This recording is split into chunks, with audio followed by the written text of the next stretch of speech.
They did not become ruthless because they wanted to. They became ruthless because kindness nearly killed them. Their mercy was read as weakness, their silence as surrender, and their fear as ambition. Every choice they made was carved by danger, not desire, and the stories told about them never matched the lives they truly lived. Tonight, we walk back into the Tudor court to see what these women were forced to become.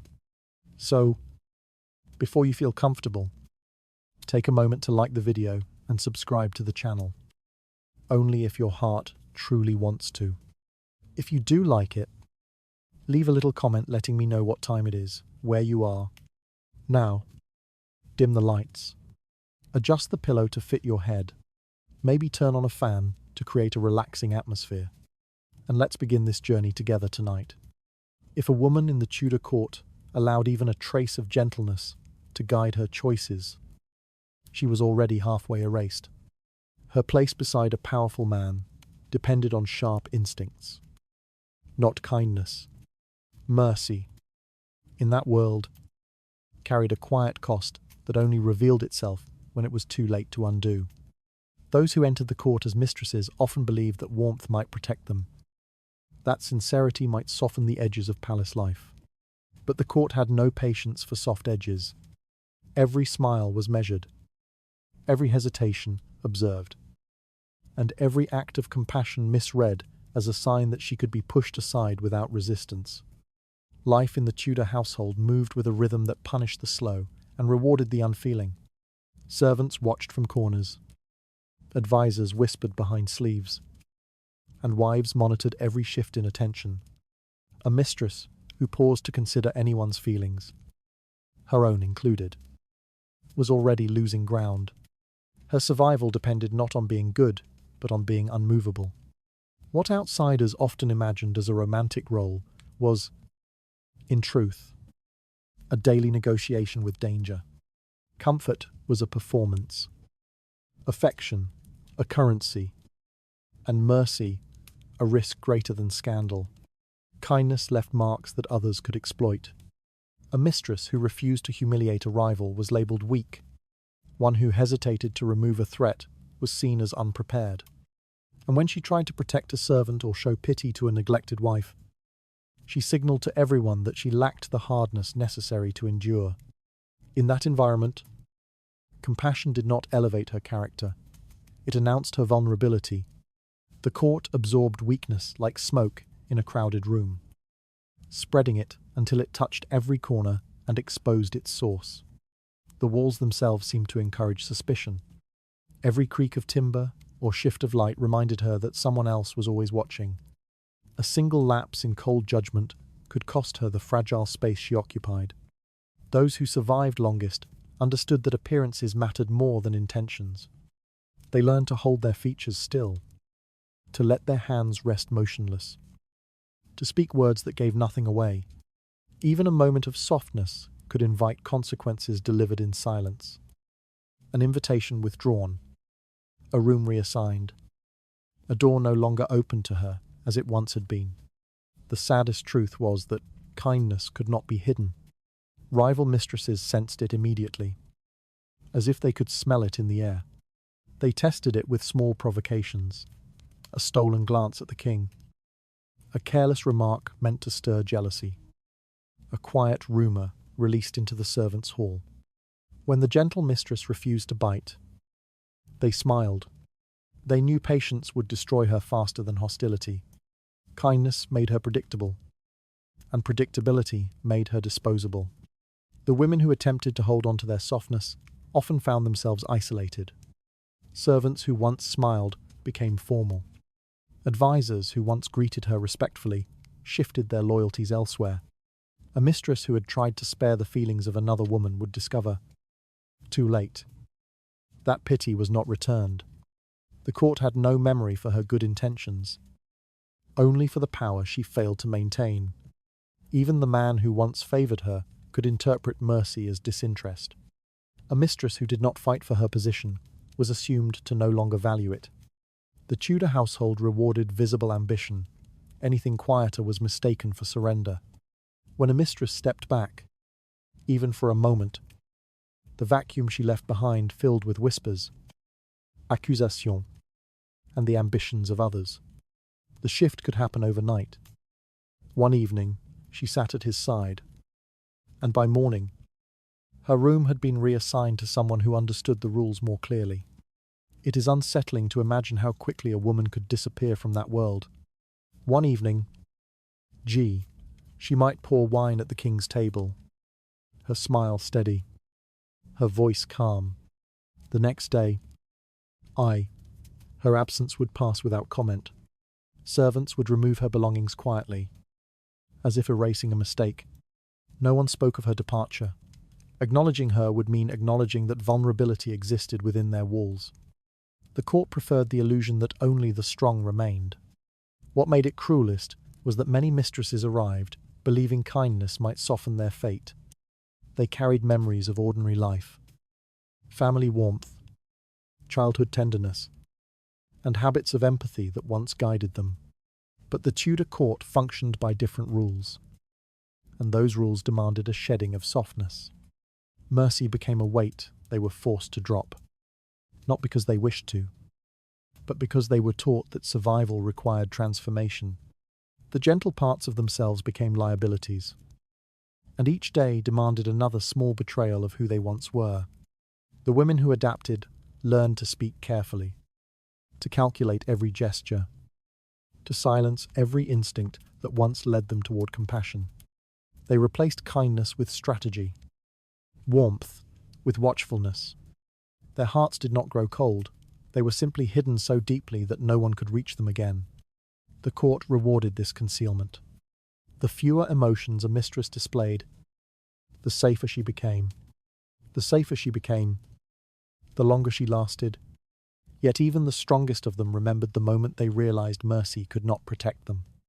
It was often something small, a servant punished unfairly, a rival collapsing under the weight of rumor, a child crying in the corridor. Their instinct told them to intervene. Their experience told them not to. That tension lived within them like a quiet ache, reminding them of the life they once knew before stepping into the Tudor world. A world that demanded they pretend that softness had never existed. The truth settled slowly for each woman. Survival allowed no space for gentleness. She learned that small choices determined whether she endured or vanished. And somewhere in that silence, the first shadow of ruthlessness began to take root. The court had already delivered its judgment on those who hesitated. Something in its rhythm pushed every woman toward harder choices. And in that tightening silence, another test of endurance was already waiting. A mistress in the Tudor household lived in a space that looked solid from a distance, but dissolved the moment anyone tried to define it. There was no contract bearing her name, no legal tie that bound her to the man whose attention shaped her fate. She existed in the margins of a system that recognized wives, heirs, and property, but not the woman who stood beside a powerful man in the quiet hours. Her presence could fill a room, influence decisions, or alter alliance. Yet, in the eyes of the law, she was nothing more than a temporary guest. The contrast was brutal. She lived inside the center of power while being excluded from every structure that protected those who belonged there. Everything around her reinforced this fragile condition. A wife had rights, written and acknowledged. A mistress had only moments, easily erased. She could not claim inheritance, could not demand loyalty, could not argue for her place if her lover's interest shifted. The court might whisper her name for a season, but it would not remember her once she fell from favor. The absence of legal recognition was not merely a technicality, it was the foundation of her vulnerability. It meant she had no shield, no anchor, no recourse when the tides turned. The rooms she walked through belonged to someone else. The servants who bowed to her did so because they were instructed to, not because duty required it.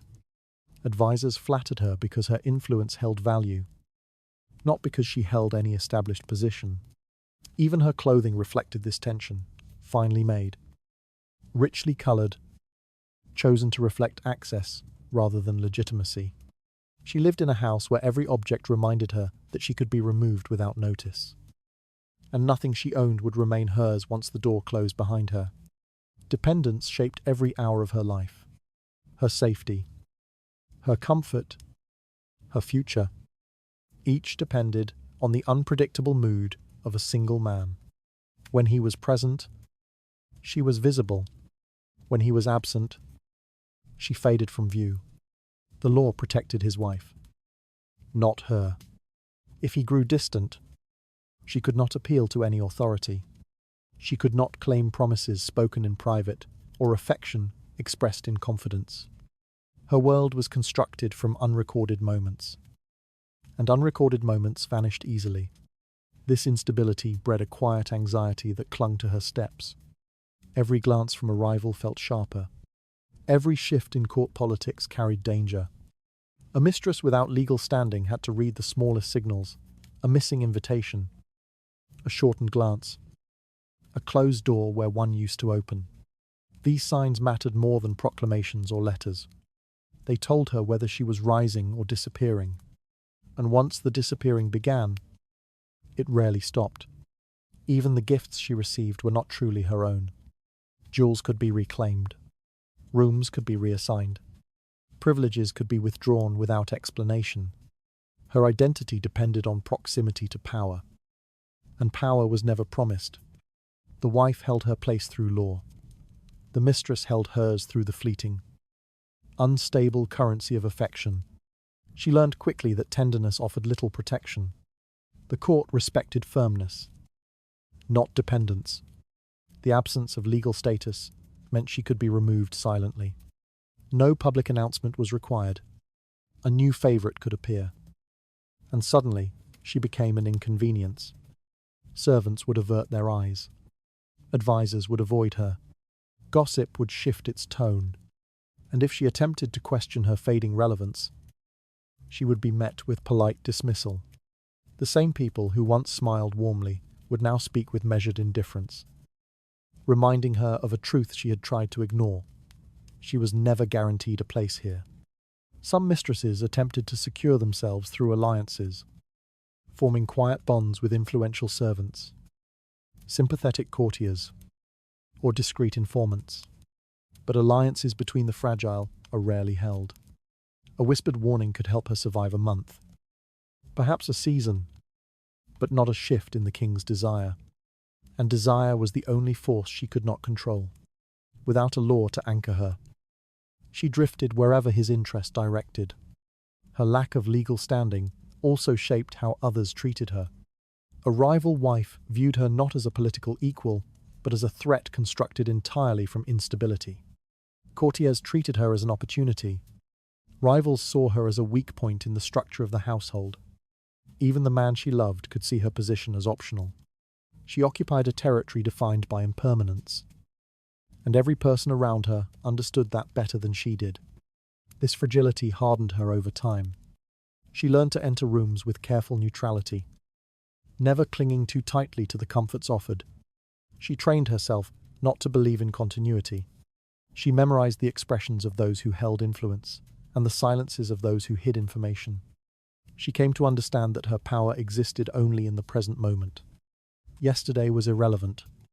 Tomorrow was unsecured. What made it cruel was the simplicity of the system. A wife could rely on law, lineage, and duty. A mistress relied on hope, and hope was the most unreliable foundation imaginable. The court's silence on her status was not accidental. It was a deliberate structure that allowed her to be used, admired, dismissed, or forgotten without consequence to anyone except herself. The law did not protect feelings, and the court did not protect those without titles. In a world where legitimacy ruled every decision, she lived in the shadow of a system that did not acknowledge her existence unless it needed her. And when it no longer needed her, the shadow swallowed her whole. She learned that her place existed only as long as someone else desired it. She recognized how quickly affection could transform into distance. And in that widening distance, the first fear of disappearance began to settle into her bones. Compassion inside a Tudor household operated like a quiet invitation for others to press closer, testing how far they could bend the woman who showed it. A mistress who allowed her emotions to surface, even in small gestures, revealed more than she intended. The court understood softness not as virtue, but as an opening, something to be used, pushed, or exploited until it broke. Those who watched her noticed every lowered gaze, every trembling hesitation, every moment where her voice softened instead of sharpening. These details became tools in the hands of people who had long trained themselves to read weakness as opportunity. Rivals learned quickly how to use this against her. They brought their sorrows near her, hoping she would flinch. They whispered tragedies, exaggerated slights, and invented humiliations, all crafted to provoke sympathy. A mistress who responded with kindness showed that her emotions could be pulled in directions she did not choose. Once that pull was visible, others used it to guide her actions. A soft heart became a leash, and the court preferred women who did not resist when someone tugged at it. The dangers extended beyond rivals. Servants treated her gentleness as a resource they could draw upon. A mistress who forgave small errors would soon find herself dealing with larger ones. Those beneath her authority sensed that she disliked conflict, and they shaped their behavior accordingly, testing limits, bending rules, appealing to her emotions instead of her judgment. In a place where authority mattered more than affection, losing that authority even slightly made her position unstable. Word travelled fast in the Tudor court. A single moment of pity, once observed, could ripple outward until it defined her reputation. Advisors and courtiers began to approach her differently, crafting their requests in ways that pressed on her emotional impulses rather than her strategic thinking. They asked for favors wrapped in sorrow. They presented arguments framed in moral weight. They knew that a woman moved by compassion could be guided far more easily than a woman moved by caution. The court itself, as an institution, did not reward emotional depth. It valued precision, decisiveness, and a willingness to protect one's position without apology. When a mistress displayed tenderness, the court interpreted it as uncertainty. Uncertainty was the most dangerous trait a woman in her place could possess. Those who hesitated were assumed to be unprepared. Those who showed empathy were assumed to be malleable. And malleability was the first trait predators sought in a victim. The harsh truth was that compassion disrupted the rhythm of power. It slowed reactions. It softened confrontations. It created blind spots where others could maneuver. A mistress who tried to act fairly or kindly often underestimated how swiftly others moved against her. While she examined her conscience, her rivals were already positioning themselves for advantage. While she weighed the consequences of retaliation, they spread rumors that damaged her standing before she had decided what to do. She eventually realized that pity made her visible in ways she did not intend. People watched her more closely when she showed concern. They noted whom she defended, whom she forgave, and whom she allowed too close. These observations accumulated until they built a map of her emotional weaknesses. Once that map existed, those who wanted to control her knew exactly where to press. They did not need to challenge her openly. They only needed to provoke the instinct she could not suppress. Her vulnerability did not come from kindness itself, but from the expectation that she would respond predictably. When confronted with cruelty, she recoiled. When someone cried, she paused. When someone pleaded, she listened. These were admirable traits anywhere except the Tudor court, where predictability was a form of surrender. Power belonged to those who concealed their reactions, not to those who revealed them. Over time, she began to feel a quiet dread. Each time compassion stirred inside her. She knew the cost. She had seen what happened to women who allowed empathy to guide their actions. They were pushed aside, manipulated, and eventually erased. Their downfall rarely looked dramatic. It appeared in whispers, in shifts of loyalty, in a slow decline of influence that began the moment someone realized they could be swayed by emotion. She learned, reluctantly, that withholding compassion was easier than repairing the damage it caused. She began to speak less when others sought her sympathy. She hardened her voice when confronted with pleas. She trained herself to observe suffering without responding to it. The transformation felt unnatural, but necessary. Every choice reminded her that survival required shaping her emotions into something she could control, rather than something others could use. And even as she hardened, she carried the memory of the first time someone recognized compassion in her and smiled. Not with warmth, but with calculation. She understood then that her emotions had become visible in ways she could not afford. She sensed how quickly sympathy could dissolve her authority. A faint shift in the air warned that something far less forgiving was already moving toward her. Hesitation inside the Tudor court carried a weight far heavier than most newcomers realized. Every choice, no matter how small, signaled something about a woman's ability to survive. A mistress who paused to consider her options revealed a moment of uncertainty. And uncertainty spread quickly through the household. Decisions were expected to come fast, sharp, and without apology. Anything slower suggested she did not fully understand the urgency of the world she had stepped into. The environment around her encouraged this relentless pace. Courtiers watched her reactions with quiet calculation, ready to adjust their alliances based on the speed of her choices. Servants took cues from her decisiveness, or lack of it, shifting their loyalty toward those who moved with clearer conviction. Even the man whose attention elevated her position could reinterpret her momentary delay as fatigue, reluctance, or disinterest. In a place where affection changed course, like wind through narrow corridors, hesitation became an invitation for others to fill the space she failed to occupy. She learned quickly that decisions made slowly were decisions stolen by someone else. A mistress who waited risked losing influence before she ever understood it was slipping away. Rivals capitalized on her silence, presenting themselves as more efficient, more determined, more aligned with the court's expectations. They spoke where she hesitated, acted where she waited, and stepped into openings she did not seize. By the time she realized what had shifted, the opportunity had already been claimed. The court's impatience was woven into its structure. Messages were delivered abruptly. Events unfolded without warning, and outcomes favored those who adapted instantly. A woman who needed time to reflect was considered unsuitable for a role dependent on swift navigation through danger. Her choices had to be immediate, almost instinctive. Any delay created shadows where doubt could grow, and doubt was the first sign that she might not last.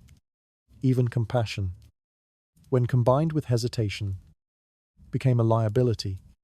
A mistress who paused to think of others risked being perceived as distracted. The court valued those who placed themselves and their patron above all else. Selflessness was treated as a flaw, a signal that her priorities were unstable. The moment she lingered on the feelings of another person, she allowed her rivals to appear more focused, more aligned with power, more willing to do what was required. Delays also altered how people approached her. Advisors preferred mistresses who responded quickly. They trusted decisiveness because it allowed them to adjust strategies without fear of unexpected hesitation. Servants sought direction, not contemplation.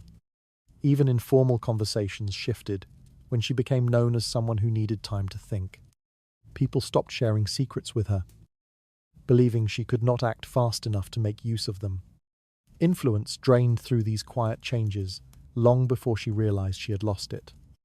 Inside her own mind, hesitation created a private battlefield. She questioned herself, weighing consequences, imagining outcomes that shifted with every passing second. But the Tudor court did not reward careful internal debate. It rewarded those who projected certainty, even when they felt numb. The pressure to act quickly forced her to bury her doubts, training her instincts to override her fears. She learned that indecision exposed parts of her she needed to hide.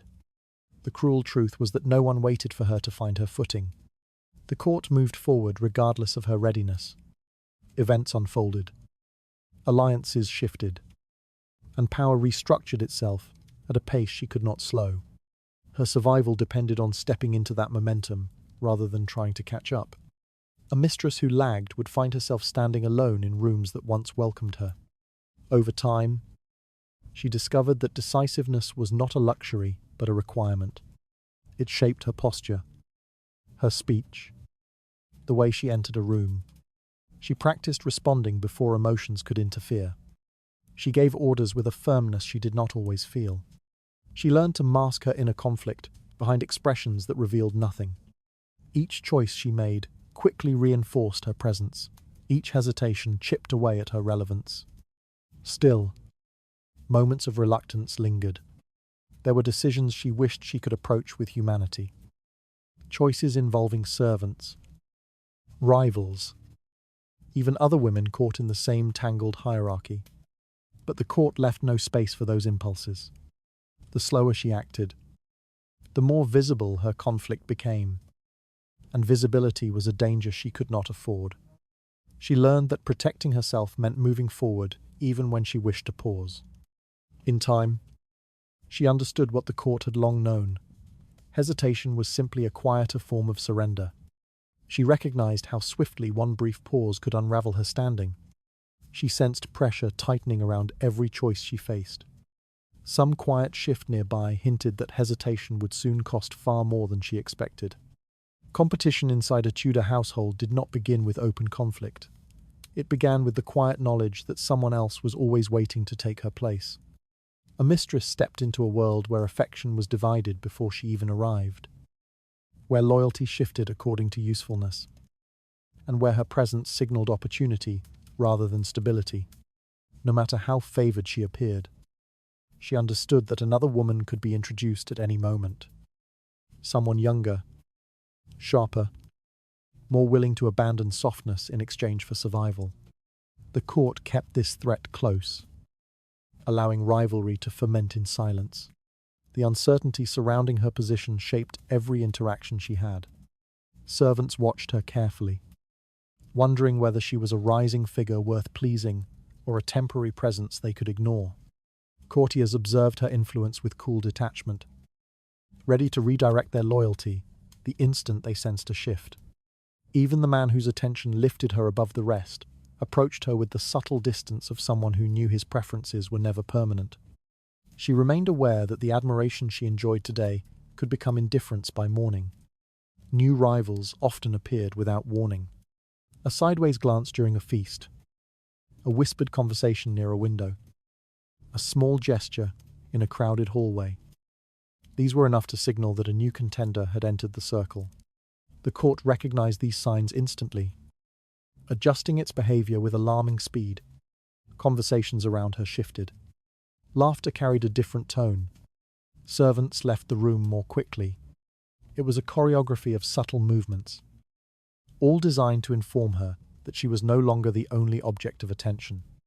With each rival, the expectations placed on her intensified. Her appearance, her behavior, even the way she held her hands, was scrutinized for signs of decline. If she reacted with jealousy, she appeared insecure. If she reacted calmly, she appeared passive. Every response carried risk, and every risk carried consequences. Even silence could be interpreted as a strategic retreat or quiet defeat, depending on who observed it. She learned that competition was not about winning. It was about not losing fast enough for others to notice. The presence of rivals also altered her relationships with the women around her. Sometimes they were sharp and openly ambitious. Women who entered the court with calculated poise, prepared to push aside anyone in their path. Other times, they were gentle in appearance, soft-spoken, seemingly harmless, precisely the type who slipped into favor while disguising their intent. The most dangerous rivals were those who played the role of innocence while allowing others to underestimate their precision. Compassion toward these women carried its own danger. A mistress who showed pity risked giving her rivals space to rise. A gesture meant to maintain peace could instead reinforce her vulnerability. Rivals interpreted mercy as an admission of weakness. They saw kindness not as a virtue, but as an invitation to press harder. The court rewarded those who protected their position with decisive force, not those who tried to maintain fragile harmony. The competition extended beyond personal rivalry. It became a test of endurance. The mistress who lasted longest was not necessarily the most beautiful or favored, but the one who adapted quickly to new threats. She learned to anticipate subtle changes in behavior, to notice which servants lingered around new women, to read which courtiers repositioned themselves at gatherings. The court communicated through glances and gestures far more than through spoken words. She needed to understand this language, or risk being outmaneuvered before she recognized the danger. Some days, she found herself watching other women the way others watched her, searching for signs of hesitation, missteps, or uncertainty. She hated the feeling, yet she understood its necessity to survive. She had to guard her territory with a quiet severity that grew more natural over time. Her gaze sharpened. Her movements became deliberate. Her voice steadied. These small changes were not born from malice, but from the instinct to endure in a place designed to erase those who faltered. What made the rivalry most exhausting was its constancy. Even when alone, she felt the presence of unseen competitors. The threat lingered in the air like a scent she could not escape. She knew that at any moment someone else could be placed beside her, evaluated, compared, and eventually chosen. This awareness shaped her posture, her speech, and the confidence she forced herself to display. The court valued certainty, even if she had to manufacture it. She also understood that sympathy for her rivals endangered her more than their hostility. If she allowed compassion to guide her interactions, she risked surrendering the small advantages she had carved out. The court punished those who hesitated to secure their place. Offering her rivals kindness was equivalent to stepping back in a space where retreat invited erasure. She could not afford to be the woman who stepped aside politely. She had to become the woman who stayed. By existing within this hierarchy, she accepted an unspoken truth. Competition was not temporary. It was the structure that held the court together, shaping every relationship and every power shift. As long as she remained in this world, someone else would always stand just out of sight, waiting for her to falter. She realized that rivalry was the atmosphere she breathed, not an occasional threat. She sensed how every quiet arrival signaled another shift she could not ignore. Somewhere beyond her view, a new presence was already preparing to challenge the fragile ground beneath her. A mistress who tried to maintain peace inside the Tudor court often discovered that her gentleness isolated her more effectively than any plotted betrayal. The environment around her rewarded sharpness, not sincerity. And the women who attempted to soften rivalries quickly learned that goodwill had no currency in a place defined by ambition. Each attempt to soothe tension, each effort to preserve harmony, became another quiet mark against her. Evidence that she was unwilling to claim the power she was expected to fight for. The court preferred women who asserted themselves without apology, not those who tried to preserve fragile relationships that no one else valued. The women who entered the court with a desire to be fair, patient, or forgiving found themselves pushed to the edges with surprising speed. Rival mistresses interpreted peacekeeping not as strength but as weakness, a signal that the gentle mistress lacked the resolve to defend her place. They stepped forward where she stepped back, raised their voices where she softened hers, and occupied space she relinquished out of politeness. In this world, kindness became an absence rather than a presence, a gap someone else immediately filled. Her attempts to keep harmony often went unnoticed by those she tried to protect. Servants did not thank her for sparing them reprimand. They drifted toward the women who displayed clearer authority. Courtiers did not admire her restraint. They aligned themselves with those who demonstrated ambition. Even the man whose attention elevated her rarely recognized the quiet work of sustaining peace. He noticed assertiveness, not gentleness. His court reflected his own values: movement, momentum, and visible power. The more she tried to maintain balance, the more the court tilted against her. A mistress who forgave too easily gained a reputation for lacking discipline. One who avoided confrontation appeared indecisive. Her instinct to preserve harmony meant to stabilize her world, but instead destabilized her position. People began to treat her with a subtle condescension, as though she did not understand the rules of the game she had agreed to play. Her attempts at protecting others made her appear incapable of protecting herself. What felt most painful was how quickly she became forgettable. The court remembered bold personalities, calculated cruelty, and decisive gestures. It remembered triumphs, not careful negotiations, but a mistress who moved quietly, who tried to prevent harm rather than inflict it, left almost no imprint on the world she inhabited. Her presence faded in conversations. Her name slipped from whispers, and her relevance dissolved without resistance. She became a figure associated with calm in a system that thrived on disruption, even when others spoke kindly of her. The compliments carried a tone of dismissal. She was gentle, they said. She had a good heart. She meant well. These were not qualities that secured alliances. They were the kinds of descriptions people offered when speaking of someone they did not expect to last. Her reputation, shaped by her own restraint, made it easier for others to overlook her entirely.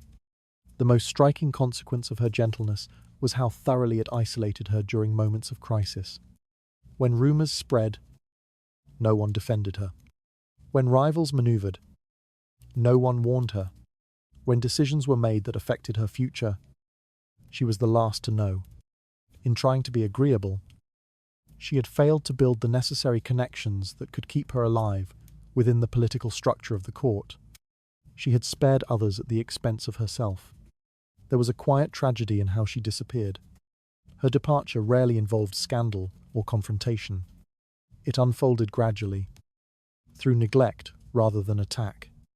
Invitations stopped arriving. Doors stopped opening. Servants shifted their attention to another woman whose ambitions aligned more closely with the court's expectations. By the time she recognized what was happening, the tide had moved beyond her reach. She no longer had the momentum to reclaim her place. The court did not mourn her absence. Her name slipped from memory with disarming ease. The rooms she once entered now welcomed someone else. Someone who understood that survival required more than goodwill. Those who had once benefited from her patience did not speak of her again. Her kindness, offered so freely, dissolved into silence. Yet the most haunting realization was that she had not been defeated. She had been forgotten. Her efforts to maintain peace became the very reason she disappeared. Her restraint created a space that others quickly learned to occupy, far beyond her reach. Another gentle figure was already moving toward the same quiet fate. Rumor inside the Tudor court moved with a speed and precision that no weapon could match. Blades required proximity. Whispers required only the briefest breath. A mistress learned quickly that her reputation depended less on what she did and more on what others chose to say about her. A single murmur, drifting through a corridor or exchanged behind a closed door, could undo months of careful composure. The danger came not from volume but from subtlety. The quiet tone that allowed listeners to decide whether to believe the worst without assuming responsibility for spreading it. Rumors flourished because the court thrived on uncertainty. Every person, from the lowest servant to the most trusted advisor, understood that information held more power than loyalty. A whisper offered influence. A secret granted leverage. And speculation created opportunities for those bold enough to weaponize it. A mistress caught in the middle of this system found herself defenseless unless she mastered the same tactics. Kindness gave her no shield. Silence gave her no protection. A false story could spread before she even knew it existed. The first signs of a rumor's presence were rarely obvious. A servant avoided meeting her eyes. A courtier greeted her with a slightly cooler politeness. A rival smiled too easily, as though anticipating her fall. The shift was small but unmistakable. She felt it in the air. The way others adjusted their posture when she entered a room. The atmosphere thickened, carrying an unspoken knowledge she had not yet discovered. By the time she sensed the tension, the story already had shape. Those who possessed cruelty, rather than compassion, understood how to control such narratives. They did not wait for rumors to reach them. They intercepted them at their beginning, smothering dangerous threads and cultivating useful ones. They recognized that information was a weapon best used early. A ruthless mistress confronted whispers directly, demanding to know their sources, intimidating those who dared repeat them, and replacing harmful stories with versions more favorable to herself. She acted decisively because hesitation allowed rumors to take root. A gentle mistress, by contrast, often reacted too slowly. Her instinct was to hope the story would fade or that truth would reveal itself. She hesitated to retaliate, believing such behavior was beneath her. While she waited, others filled the silence with speculation. She attempted to ignore the sting of falsehoods, but the court interpreted her restraint as confirmation. In this world, failing to deny a rumor was equal to admitting it. Her reluctance to fight back gave her rivals the advantage they needed. Rumor operated efficiently because it required no evidence. Even the faintest suggestion could be stretched into a scandal. A late-night conversation became a conspiracy. A personal gift became bribery. A moment of sadness became proof of instability. The court did not need accuracy.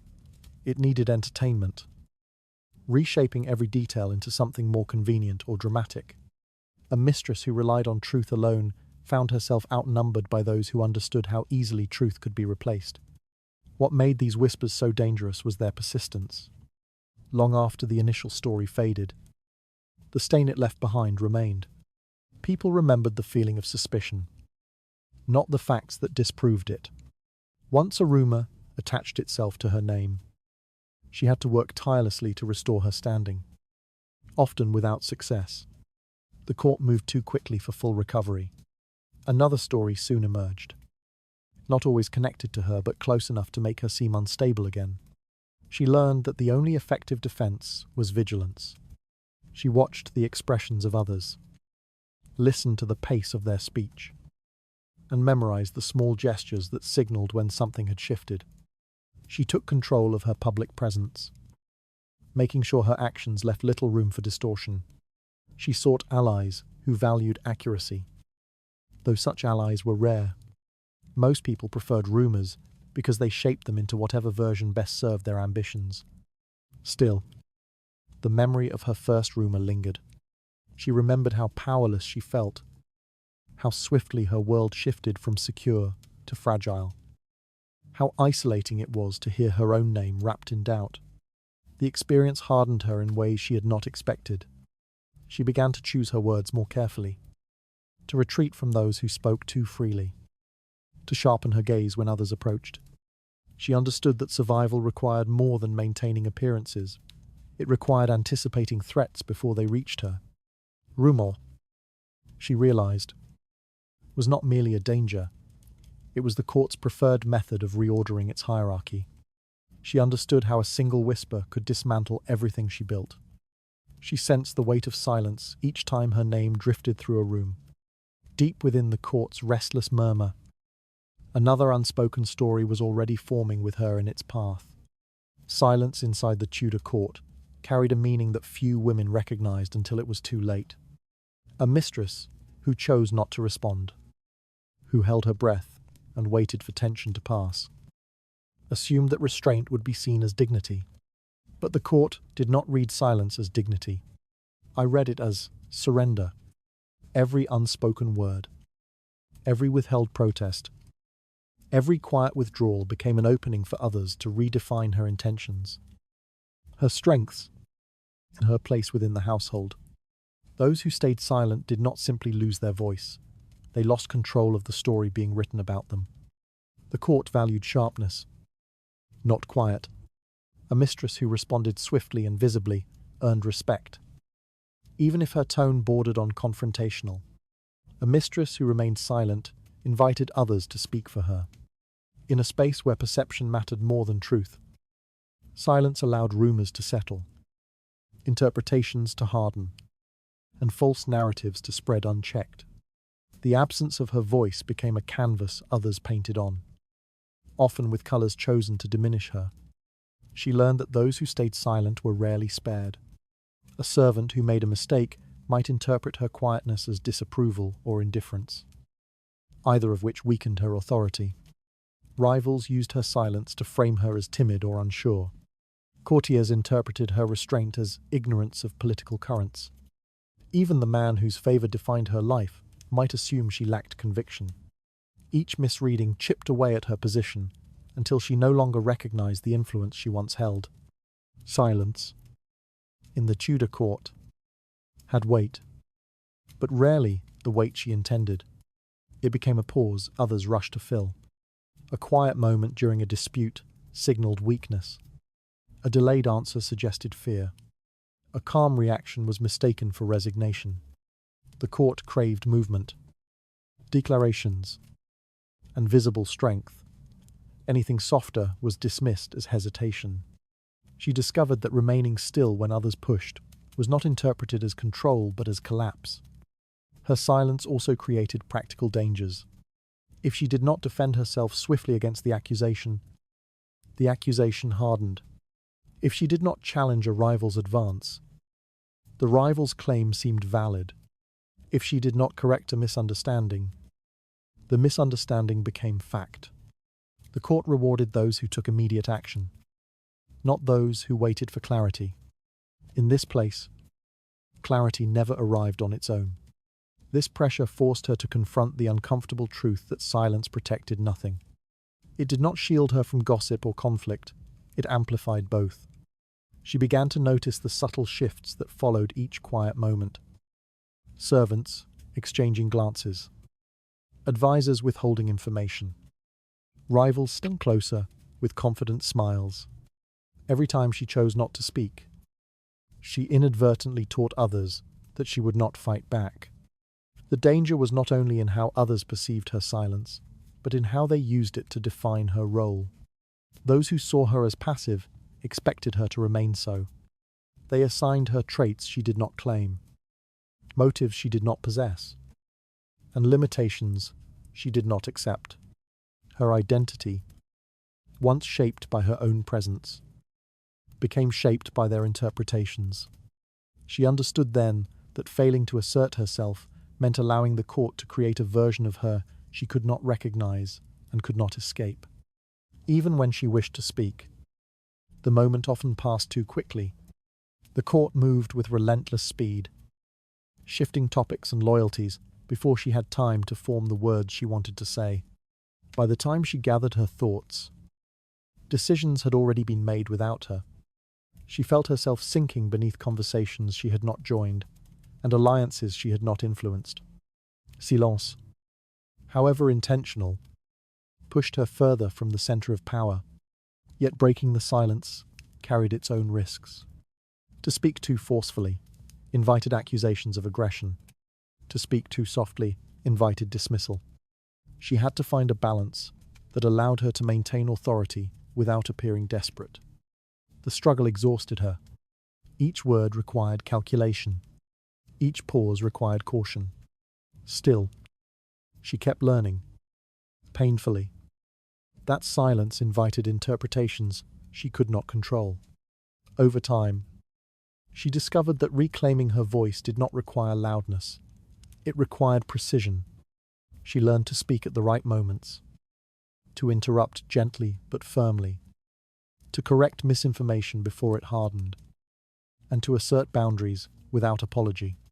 Her voice became steadier, not because she felt stronger, but because she understood the consequence of withholding it. She realized that silence, when misread, had the power to erase her more efficiently than open hostility ever could. She recognized how easily stillness allowed others to shape her identity. She sensed the danger that settled each time she let a moment pass unchallenged. Within that growing awareness, a new resolve began to surface before the court could silence her again. A mistress who remained in the Tudor court long enough eventually understood that her emotions could no longer serve as guides. The rhythms of palace life demanded calculation rather than sincerity. And every woman who endured learned that her inner impulses offered no protection. Personal feelings, grief, affection, irritation, and longing held no value when measured against the requirements of staying visible, influential, and difficult to displace. She discovered that emotions slowed her steps, clouded her judgment, and exposed vulnerabilities others were all too eager to exploit. Survival required a colder frame of mind, something disciplined enough to function beneath constant scrutiny. This realization grew slowly, shaped by countless moments in which her heart led her into danger. A sympathetic gesture that caused her to lose a strategic advantage. A brief spark of anger that revealed insecurities she never intended to show. A hesitation born from misplaced affection that allowed a rival to advance. Each incident taught her that feeling too much carried a cost she could not continue paying. By the time she recognized the damage, she had already begun to mute parts of herself she once considered essential. Gradually, she learned to make decisions for practical reasons alone. Alliances were chosen for utility, not comfort. Conflicts were addressed without hesitation, even when her instinct urged her to step back. She reshaped her behavior according to the court's expectations, understanding that survival depended on responding with clarity rather than sentiment. Every action had to serve a purpose. Every conversation required intention. Every expression became a deliberate performance. She observed how the women who thrived were those who acted quickly, without allowing emotion to blur their vision. They secured influence by responding before others had time to adjust. They held attention by remaining sharp, composed, and unwavering. Their certainty attracted allies. Their decisiveness intimidated rivals. A mistress who allowed her feelings to rise, even briefly, created openings that others exploited without remorse. The court interpreted emotional honesty as naivety, and naivety was treated as weakness. Her emotions did not vanish entirely. They simply became inaccessible. She locked them away, shielding them from servants who watched too closely and courtiers who listened only for fractures in her voice. She learned to smile at calculated moments, to frown with control, to maintain a steady composure even when fear pressed at the edges of her mind. Over time, she struggled to recall what her genuine reactions once felt like. Self-preservation demanded distance from everything that might expose her. This emotional discipline clarified her choices. Decisions that once felt complicated became unmistakably simple. If an action protected her position, she pursued it. If a conversation threatened her influence, she avoided it. If a relationship offered stability, she maintained it. The consequences for her inner life no longer mattered. She began navigating the court with the same precision others had used against her, accepting that her survival depended on silencing the softer parts of her nature. Yet this transformation left a subtle ache. She noticed how far she had drifted from the person she used to be. A woman capable of tenderness, openness, and instinctive compassion. Now she measured every interaction for risk. She questioned every impulse that emerged from her heart. Even the desire to comfort someone felt dangerous. A step toward vulnerability she could not allow. What once came naturally now required scrutiny. Small moments revealed how deeply she had changed. She avoided offering comfort to a distressed servant, aware it might be misinterpreted as favoritism. She turned away from a rival's suffering, recognizing that empathy could weaken her resolve. She made choices that kept her safe, even when they contradicted the woman she remembered being. What had once been generosity became something perilous. an indulgence she could not afford in a world designed to punish gentle impulses. The distance between her inner life and her outward behavior widened. She moved through the court with calm precision, choosing each word with caution and each silence with intention. Those around her admired her composure, mistaking it for strength. They did not see the cost, a growing emptiness where her emotions used to live. She told herself this was necessary. That feeling less meant losing less. But the truth lingered quietly beneath her discipline. She realized that the court required her to become someone who could act without hesitation, decide without emotional conflict, and protect herself even when the price was the gradual erosion of her softer instincts. She understood how each guarded choice pulled her further from her former self. She sensed a new clarity settling over her, shaped entirely by necessity. Some distant shift in her own reflection hinted that she was becoming the kind of woman the court demanded. A mistress who remained in the Tudor court long enough eventually faced a truth she wished she could avoid. Removing others was not an act of cruelty, but an act of survival. The structure around her demanded decisive action, not moral hesitation. And every woman who lasted understood that her position existed only because someone else had already lost theirs. She did not begin her life imagining she would ever need to push another person aside. Yet the court shaped her into someone capable of doing exactly that. Kindness had limits, survival did not. At first, she resisted the idea of eliminating rivals. She believed she could maintain dignity without engaging in the harsher strategies others embraced so easily. But the court did not allow her that luxury. Rivals stepped close with calculated gentleness, appearing harmless while quietly forming alliances against her. Courtiers shifted their tone, offering polite sympathy that masked their anticipation of her fall. Even servants adjusted their behavior, gravitating toward whichever woman seemed more capable of holding power. She realized that failing to act did not preserve harmony, it accelerated her descent. Keeping a rival close for too long became a political mistake, one with consequences far more damaging than discomfort. Rivals waited patiently, studying her routines, analyzing her emotional patterns, and searching for any fracture in her composure. The moment they sensed weakness, they moved with frightening precision. A whisper planted, a favor withdrawn, a misunderstanding allowed to grow. She felt these changes like a tightening shadow, a signal that she had given someone too much space. The Tudor court rewarded proactive ruthlessness and punished delayed responses, so she learned to take action before danger fully formed. She observed which women lingered too long in certain corridors, which ones exchanged glances with advisors, and which ones appeared in rooms where they did not belong. She noted which conversations shifted when she approached, which smiles were held a beat too long, and which women were suddenly dressed with more intention.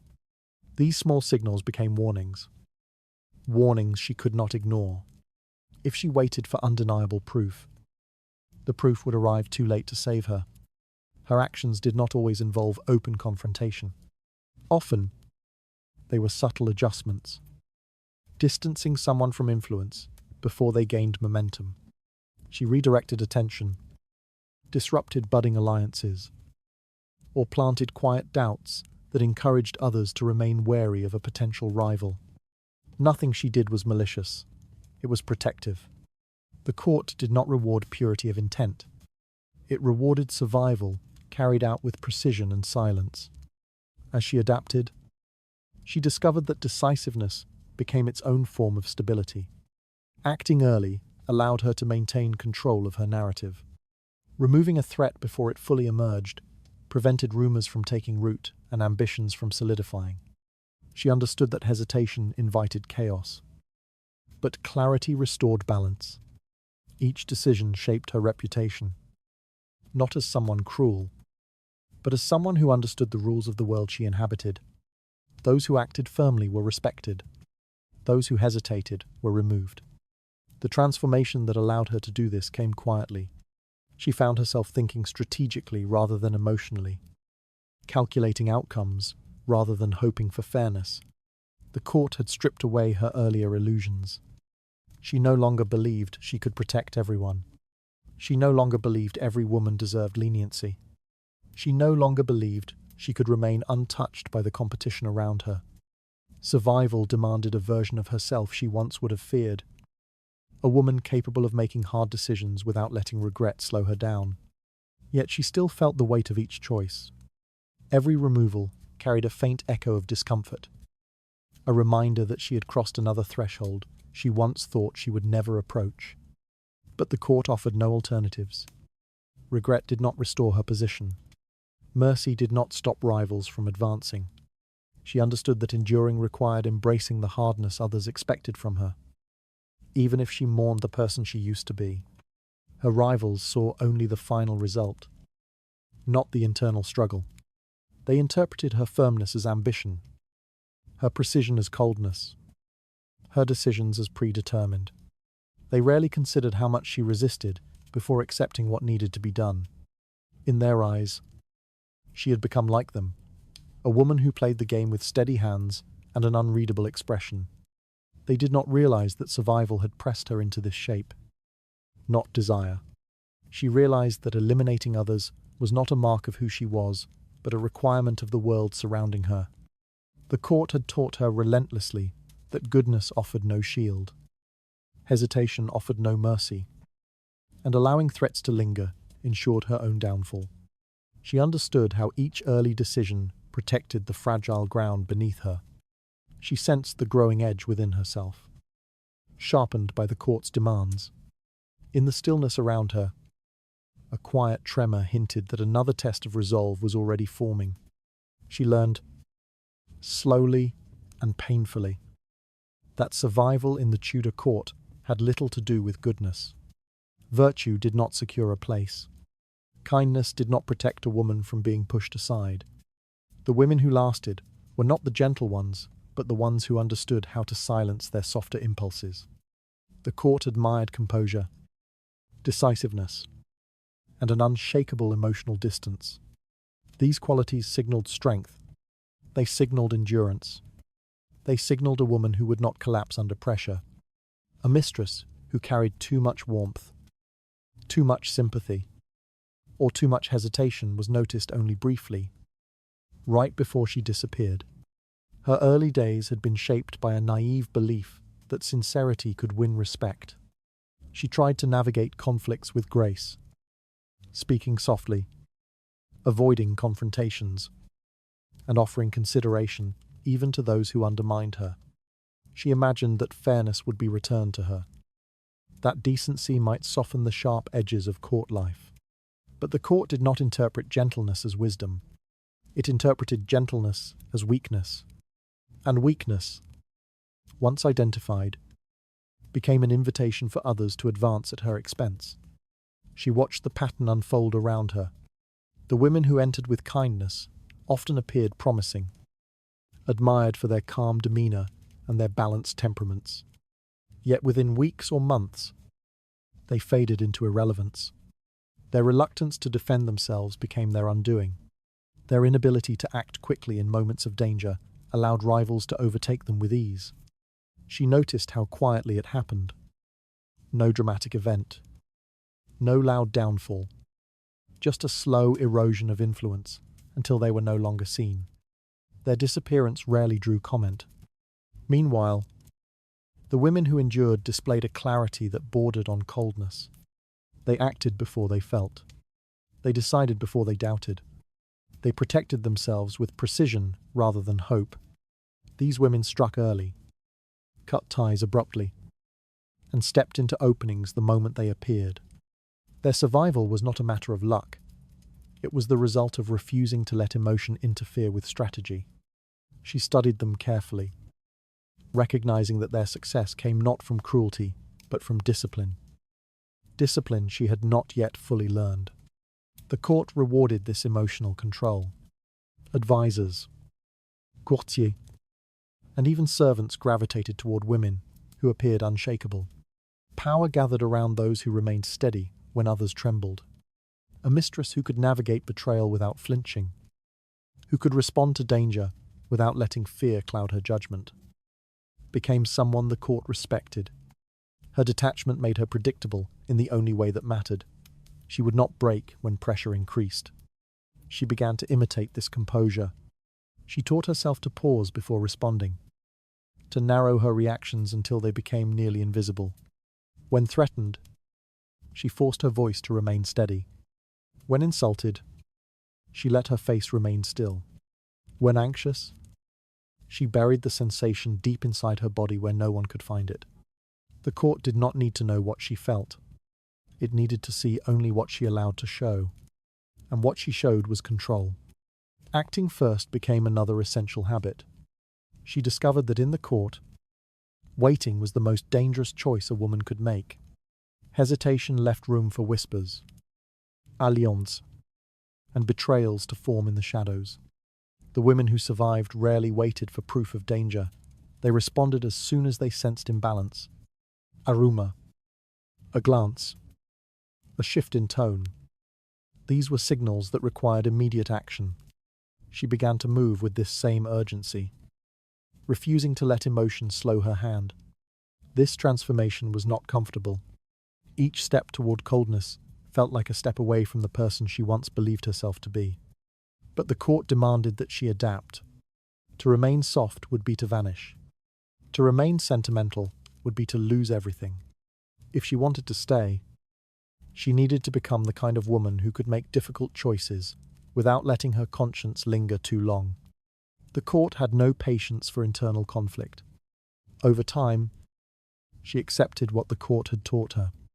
Her survival depended on clarity, not kindness, on firmness, not hope, en distance, not tenderness. She began to understand why history remembered only certain women, the ones who refused to be moved, the ones who stood while others fell. The court erased the gentle, the hesitant, the compassionate. It preserved only those strong enough to endure its demands. She realized that survival in this place did not favor the best heart but the steadiest hand. Not the warmest nature, but the firmest resolve. In the Tudor court, endurance was not a reward for goodness. It was the result of discipline sharpened by necessity. She saw how every cold decision carved out space for her to remain. She sensed that her rising steadiness was becoming its own kind of armor.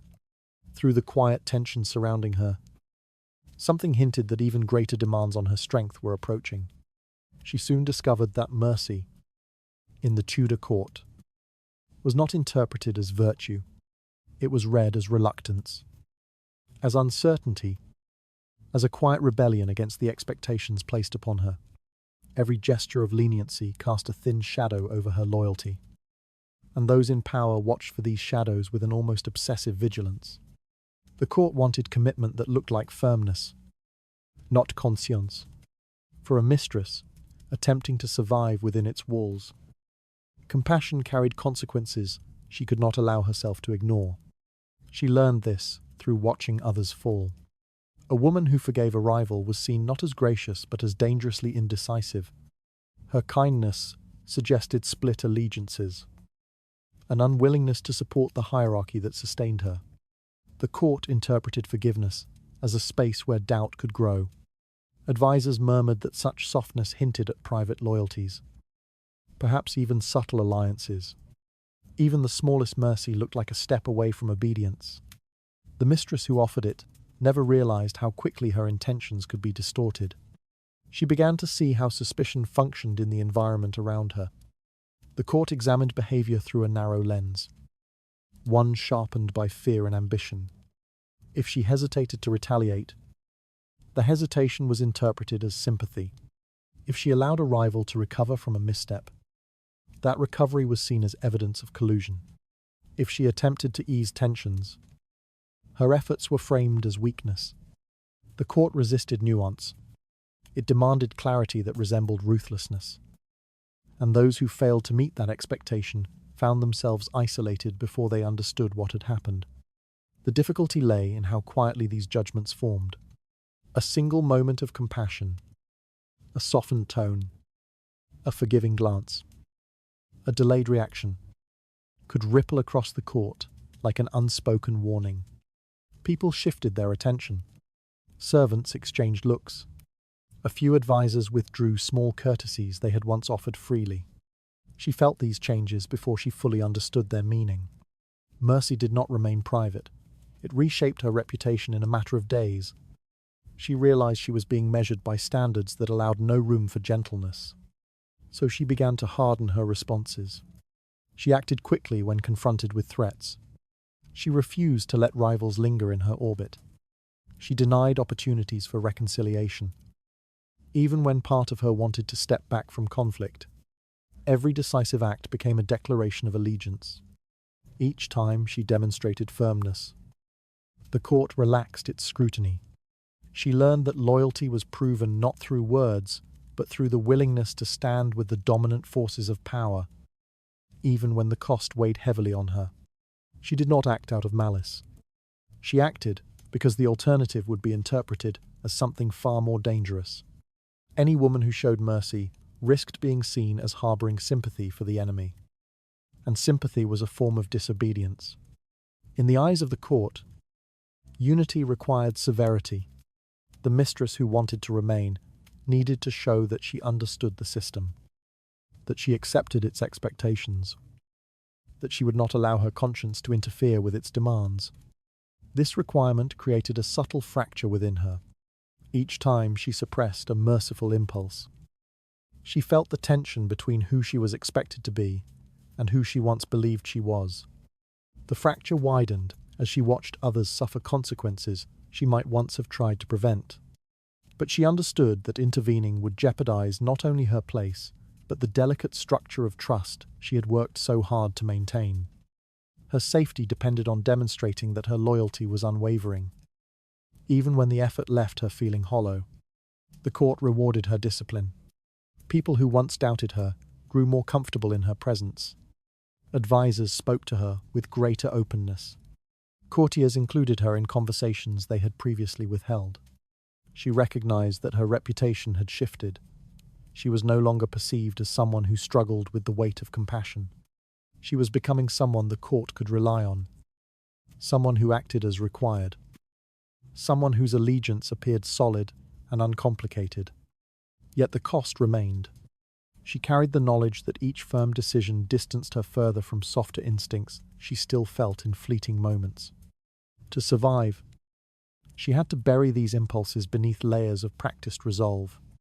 Mercy, once a natural part of her, now felt like a dangerous mistake she no longer dared to risk.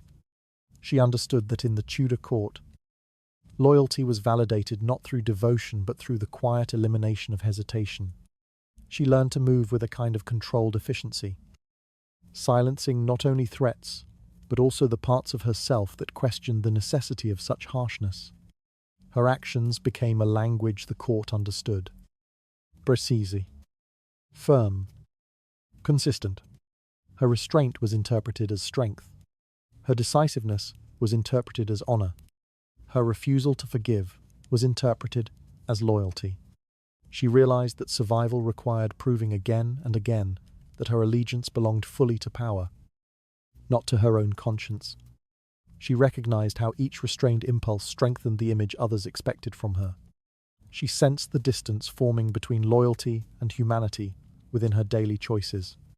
In the shifting quiet around her, a faint hint suggested her resolve would soon face an even sharper test. Mastery of emotion became an essential weapon in the Tudor court, where every expression functioned as a public document waiting to be interpreted. A mistress quickly learned that fear, hesitation, or guilt could not remain visible for even a moment.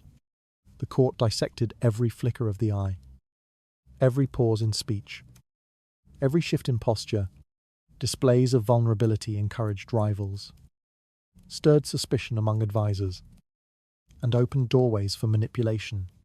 Within this environment, controlling one's emotional surface was not merely useful, it was necessary for survival. In such a world, sincerity posed a profound danger. Early mistakes often came from reacting too naturally. A tightened breath during confrontation, a troubled gaze during uncertainty, a softened tone that hinted at remorse. These were small, almost invisible moments. Yet they travelled quickly through the palace. Servants noticed. Courtiers whispered. Rivals adjusted their strategies with renewed confidence. The court interpreted emotion as information. And information could be turned into leverage faster than she could recover from revealing it. This realization pushed a mistress to study those who navigated the court with unshakable control. Their expressions remained still, even when they faced accusations. Their voices carried steadiness, even when rumors threatened their positions. Their gestures appeared deliberate, measured, and untouched by the chaos surrounding them. They seemed immune to the emotional traps that ensnared others. The safety they maintained came not from power alone, but from mastery over what they allowed others to see. Learning this skill required discipline that felt almost unnatural at first. Emotional impulses had to be slowed, redirected, and buried. Instead of reacting, a mistress learned to hold silence long enough to choose a safer response. Moments of fear demanded a neutral expression. Moments of anger required calmness. Moments of doubt demanded composure. Over time, these responses began to overwrite instinct, turning restraint into habit. But concealment was only part of the transformation. The court required the appearance of strength, not just the absence of weakness. A mistress could not simply hide fear. She needed to project confidence so convincing that observers questioned their own assumptions. This projection affected how she stood, how she walked, and how she looked at others. Rivals hesitated when confronted with someone who looked unbreakable. Allies placed greater trust in someone who seemed grounded. Even the king often interpreted emotional steadiness as devotion, intelligence, or maturity. Manipulating emotion became a strategic art. A faint smile could redirect suspicion. A well-timed sigh could appear contemplative rather than anxious. A narrowed gaze could suggest authority when uncertainty lingered underneath. These gestures were not deceptive in intent. They were defensive in function. Every controlled expression reduced vulnerability. Every polished reaction created a shield. Mastery over emotion became a way of controlling how the court perceived reality itself. True feelings, however, did not simply disappear. They accumulated in the quiet spaces beneath the surface, forming a private realm that no one else could access. There, fear continued to pulse, regret continued to whisper, and longing continued to ache. The divide between inner truth and outer presentation grew wider over time. A mistress carried two selves, the one the court saw and the one she hid for her own protection. This internal division carried its own cost. Nights passed in silence as she replayed moments when she had been forced to restrain instinctive responses. Days unfolded like a performance she could not step away from. Every moment required vigilance. Every conversation required calculation. Emotion became a resource she had to ration carefully, as if too much of it leaking into the world would threaten the structure she worked so hard to maintain. Still, the alternative was far more dangerous. Those who expressed too much emotion inevitably drew attention. Some were pitied, others were dismissed, many were quietly pushed aside. Once a woman became readable, she became predictable, and predictability made her easy to sabotage. The court valued mystery. It favored those who could not be easily placed, those who held their reactions beneath an opaque surface. Control eventually became second nature. Composure settled onto her features like a permanent mask. Her tone steadied, even when disputes sharpened. Her movements slowed until every gesture seemed intentional. Rivals struggled to read her thoughts. Advisors trusted her presence. Servants treated her with cautious respect. She had become someone the court could not easily decipher, and therefore someone it could not easily target. In this transformation, emotional manipulation no longer felt like deceit. It became a method of survival, a structure that kept the chaos of court life at a safe distance. The persona she created allowed her to maneuver through danger with steadiness she did not always feel inside. It allowed her to maintain her place even when circumstances shifted without warning. It allowed her to live. She recognized how each controlled response expanded the distance between her truth and her survival. She sensed how necessary this divide had become within the court's unyielding expectations. Beneath the stillness, she crafted. Subtle tremors hinted that even greater restraint would soon be demanded of her. Lessons in the Tudor court were not spoken openly. They spread quietly, passing between women like thin threads of warning pulled through the air. No mistress received guidance when she arrived. No advisor explained how danger formed, how rivals operated, or how survival depended on watching others fail. Instead, understanding grew through observation, through the slow unraveling of women who had once seemed untouchable. Their downfalls created the curriculum that the court refused to acknowledge, but depended on entirely. The fall of another mistress always began subtly. A woman who once entered rooms with confidence suddenly found her greetings returned with hesitation. Servants shifted their posture around her. Courtiers paused before offering courtesy. The king's attention moved elsewhere, by degrees so slight no one noticed at first. But women watching from the edges recognized the pattern immediately. Every downfall carried the same soft beginning, the same muffled tremor that marked the start of a descent no one would openly name. In those early signs, the court revealed its harshest truths. A gentle mistake could grow into a disaster. A moment of hesitation could invite betrayal. A single misjudged alliance could place a woman directly beneath the heel of a rising rival. The mistress who fell rarely understood the full shape of her decline until she reached the point where recovery was impossible. But the women observing her, especially those still struggling for stability, absorbed her downfall with a clarity sharpened by fear. It became clear that compassion often preceded collapse. A mistress who extended forgiveness to a rival, who believed someone's apology, who allowed a weakened opponent to regain footing, invariably paid for her kindness. These stories circulated quietly in hallways, whispered by attendants who had witnessed such collapses before. The failure of a gentle woman became a warning repeated across generations. Mercy invited danger, and danger never hesitated. From these warnings grew an unspoken code. Survive by learning from others' mistakes. Stay vigilant. Act early. Trust slowly. Watch everything. A mistress who wanted to endure had to collect these fragments of knowledge and arrange them into a map the court refused to draw for her.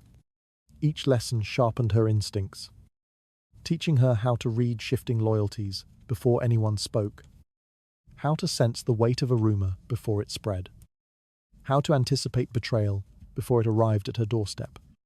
Experience, not instruction, shaped her ruthlessness. Women did not become hardened because they enjoyed power or conflict. They became hardened because every downfall they witnessed demonstrated what happened to those who hesitated.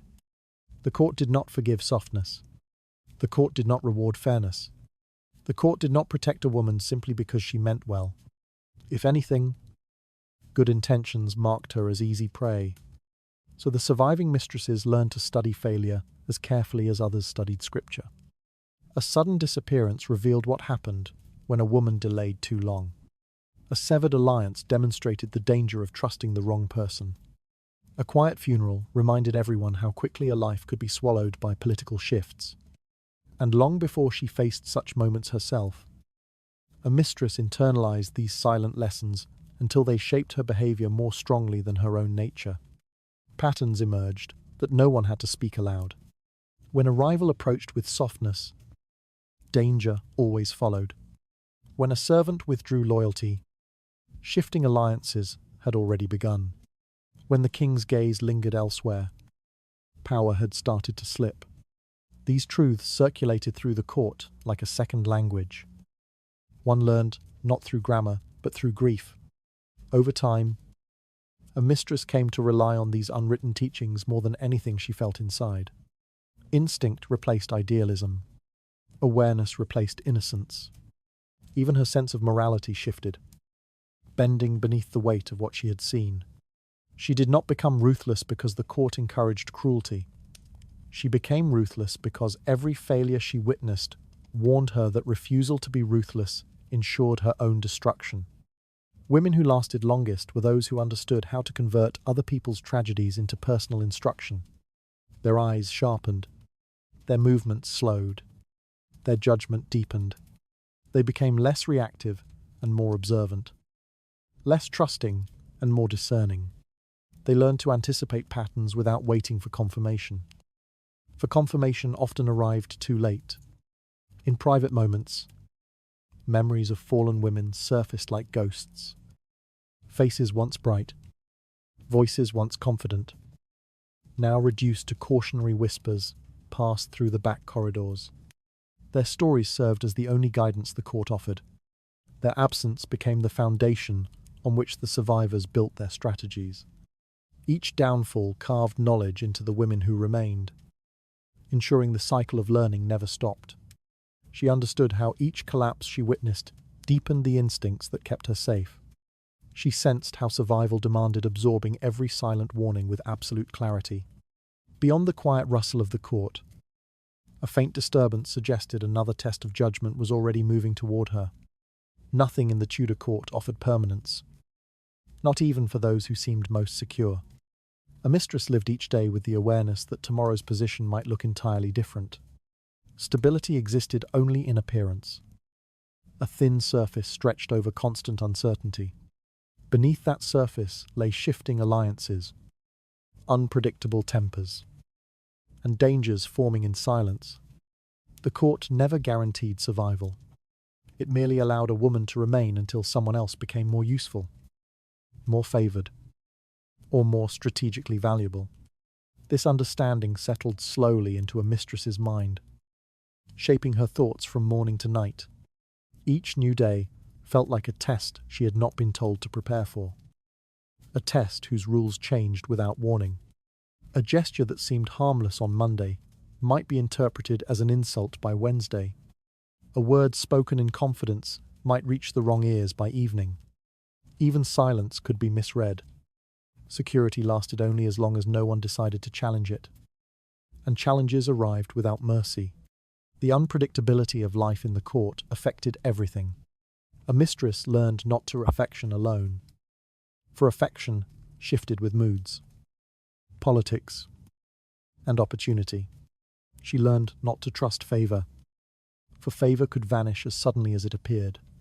She learned not to grow comfortable, for comfort invited complacency, and complacency invited disaster. Her position, no matter how solid it looked from the outside, remained as fragile as a thread stretched too tight across a blade. This fragility shaped her behavior in ways she could not have imagined when she first entered the court. She moved with heightened awareness, measuring the tone of every conversation, the expression of every observer, the silence in every room. She studied which nobles approached her, which avoided her, and which whispered behind their palms. Every detail mattered. Anything unusual could signal a change that might alter the course of her life within hours. Even the king's attention, which granted her presence, carried uncertainty. His favor shifted with his health, his ambitions, his advisors, and his private frustrations. A single quarrel, a poorly timed request, a misunderstood reaction. Any of these could weaken her position. She could not rely on his affection, even if it felt genuine in the moment. The court taught her that affection was the least dependable form of currency. Because of this, urgency became a constant companion. Decisions needed to be made quickly, often before she had time to reflect. Every hesitation risked opening a space for someone else to act first. She learned to move with purpose, to speak with clarity, to intervene before situations escalated beyond her control. Waiting felt unsafe. Delay felt dangerous. Each moment held potential for loss or opportunity, and she needed to treat both with equal seriousness. The impermanence of her existence created a pressure that never fully eased. Even in moments of triumph, she felt the presence of unseen threats gathering at the edges of her awareness. Rivals watched her. Advisors evaluated her. Servants carried observations through hallways, like drifting seeds waiting for fertile ground. Anyone could become a threat if circumstances shifted. Anyone could gain an advantage through her misstep. This constant instability forged a form of decisiveness that bordered on brutality. If a threat emerged, she needed to respond without hesitation. If a rival gained influence, she needed to counter immediately. If a rumor surfaced, she needed to silence it before it grew teeth. The court demanded swift action, not reflection. Mistakes were not fatal because they were wrong. They were fatal because they were slow. Yet beneath this decisive exterior lived a quiet understanding of what her life had become. She could not plan years. She could barely plan days. The future did not feel like a path. It felt like a narrow ledge she balanced upon while the wind shifted unpredictably around her. Each decision carved the ledge slightly differently. Each day changed its shape. She had no guarantee the next step would land in the same place. This awareness bred resilience, but also loneliness. She could not speak of her fears. Doing so would expose weaknesses others could exploit. She could not seek comfort. Comfort made her slower to act. She could not cling to hope. Hope softened instincts she had spent years sharpening. Her existence remained temporary. And this temporality shaped everything she became. Still, the fragility of her life created an intensity that outsiders rarely understood. Every choice mattered. Every day requires presence. Every breath carried awareness. She learned to live not with fear, but with acceptance. Acceptance that nothing was promised. Acceptance that survival required constant vigilance. Acceptance that her life could turn without warning, but that she would meet the turn with sharpness rather than despair. She recognized how each passing day reminded her of the ground constantly shifting beneath her. She sensed that survival demanded urgency woven into every thought she carried. Through the uneasy stillness surrounding her, hints began to rise that her precarious world might tilt even faster than before. Survival in the Tudor court demanded more than strategy, more than vigilance, more than the ability to read danger before it took form. It demanded the gradual surrender of the person a mistress used to be. The transformation unfolded quietly, almost imperceptibly at first, shaped by moments in which instinct and necessity collided. Each choice, each silence, each calculated reaction chipped away at pieces of her former self. It was not just rivals she lost along the way. It was a softer version of her own identity, one that could no longer withstand the relentless pressure of the world surrounding her. The process began with the erosion of compassion, not because she wished to stop feeling, but because compassion slowed her reactions in a place where hesitation carried consequences. An instinct to comfort a rival weakened her position. A moment of sympathy invited suspicion. A flicker of guilt suggested conflict where the court demanded obedience. She learned that caring openly placed her at risk. The court urged her to become someone who could witness suffering without stepping forward. Someone who could watch a downfall without flinching. Someone who could place survival above sentiment. What she once felt deeply now settled into silence. Compassion became something she carried in private, hidden beneath layers of practiced composure. It still existed, but it no longer shaped her decisions. The demands of the court left no room for emotions that delayed action. So she learned to harden herself, not because she lacked empathy, but because empathy left openings for others to exploit. This internal shift extended into other parts of her identity.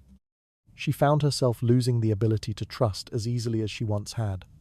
Trust required vulnerability, and vulnerability invited danger. She scrutinized intentions, questioned motives, and evaluated every word offered to her. Conversations that once felt effortless now required intense focus. Even kindness from others made her uneasy, for kindness always carried the possibility of hidden intent. The court taught her that sincerity was rare and often weaponized. In this environment, decisiveness became essential. She could no longer afford the luxury of second-guessing, of weighing possibilities too long, of waiting for clarity before she acted. Decisions had to be made quickly, sometimes before she understood the full implications. The court moved rapidly, and she had to move faster. She learned to choose without hesitation, to act without pausing, to intervene before danger crystallized. Each decisive moment reinforced a new instinct that pressed her further from the woman she once was. Her transformation also affected how she related to her own desires. There were things she wanted: moments of peace, meaningful companionship, freedom from constant scrutiny. But these desires became burdens. Wanting something too strongly made her predictable. Predictability made her vulnerable. So she trained herself not to want openly. She shifted from longing to calculation, from dreaming to strategizing. Personal hopes became secondary to survival. Over time, she forgot the exact shape of some desires. They faded like objects left too long in the sun. Even her sense of self became fragmented. She maintained the outer version required by the court: composed, perceptive, unshaken, while the inner version grew quieter, retreating further from view. This inner self carried the remnants of who she had been before entering the court: a woman capable of softness, of trust, of warmth. But the distance between these two selves widened with each passing year. Protecting the outer image demanded suppressing the inner truth. The court encouraged this division. It rewarded the mask, not the person behind it. People praised her strength, admired her composure, and relied on her steadiness, unaware of the cost. They saw the version she projected, not the exhaustion she carried. They interpreted her calm as confidence when it was closer to necessity. They mistook her silence for indifference when it was closer to self-preservation. And as she learned to maintain this mask, the distinction between performance and identity blurred. There were rare moments when she looked back, when memory stirred and reminded her of who she once was. These moments arrived quietly, often when she was alone, usually at night. Reflection brought a faint ache, a reminder that survival had reshaped her more profoundly than she intended. She wondered whether the person she used to be still existed beneath the layers of restraint she had built. She wondered whether she would ever allow herself to feel freely again. But the court granted little time for such thoughts, and she pushed them aside before they could weaken her resolve. The truth, though painful, became undeniable.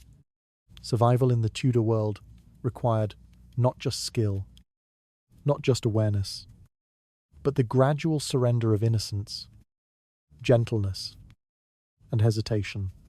The court demanded transformation, and transformation demanded sacrifice. What she lost was not merely people or alliances. It was fragments of herself that could not survive alongside the demands of power. In time, she accepted this trade, not proudly, not eagerly, but with clarity. The court shaped her into someone who could endure, someone who could act without trembling, someone who could walk through uncertainty with steady steps. The former version of herself faded, replaced by someone sharpened by necessity. She realized how each sacrifice pulled her further from the person she once imagined becoming. She sensed that survival required embracing this hardened version of herself without pause. Beyond the dim corridors of her thoughts, quiet signals hinted that an even deeper loss might soon be demanded. Acceptance of hatred became an unavoidable part of life for any mistress who remained in the Tudor court long enough to understand its true nature. Admiration was temporary, affection unreliable, and praise often laced with concealed resentment. What lasted, what truly shaped her chances of survival, was the ability to withstand the hostility directed toward her. Being loved offered no protection. Being tolerated offered no guarantees. But being feared, or at least respected through wary distance, provided a fragile but meaningful barrier against those who wished to see her fall. The realization did not arrive abruptly. It emerged through small, accumulating moments, averted glances in corridors, cold stares from noble women who believed she did not deserve the place she occupied, whispered judgments from attendants who resented her influence.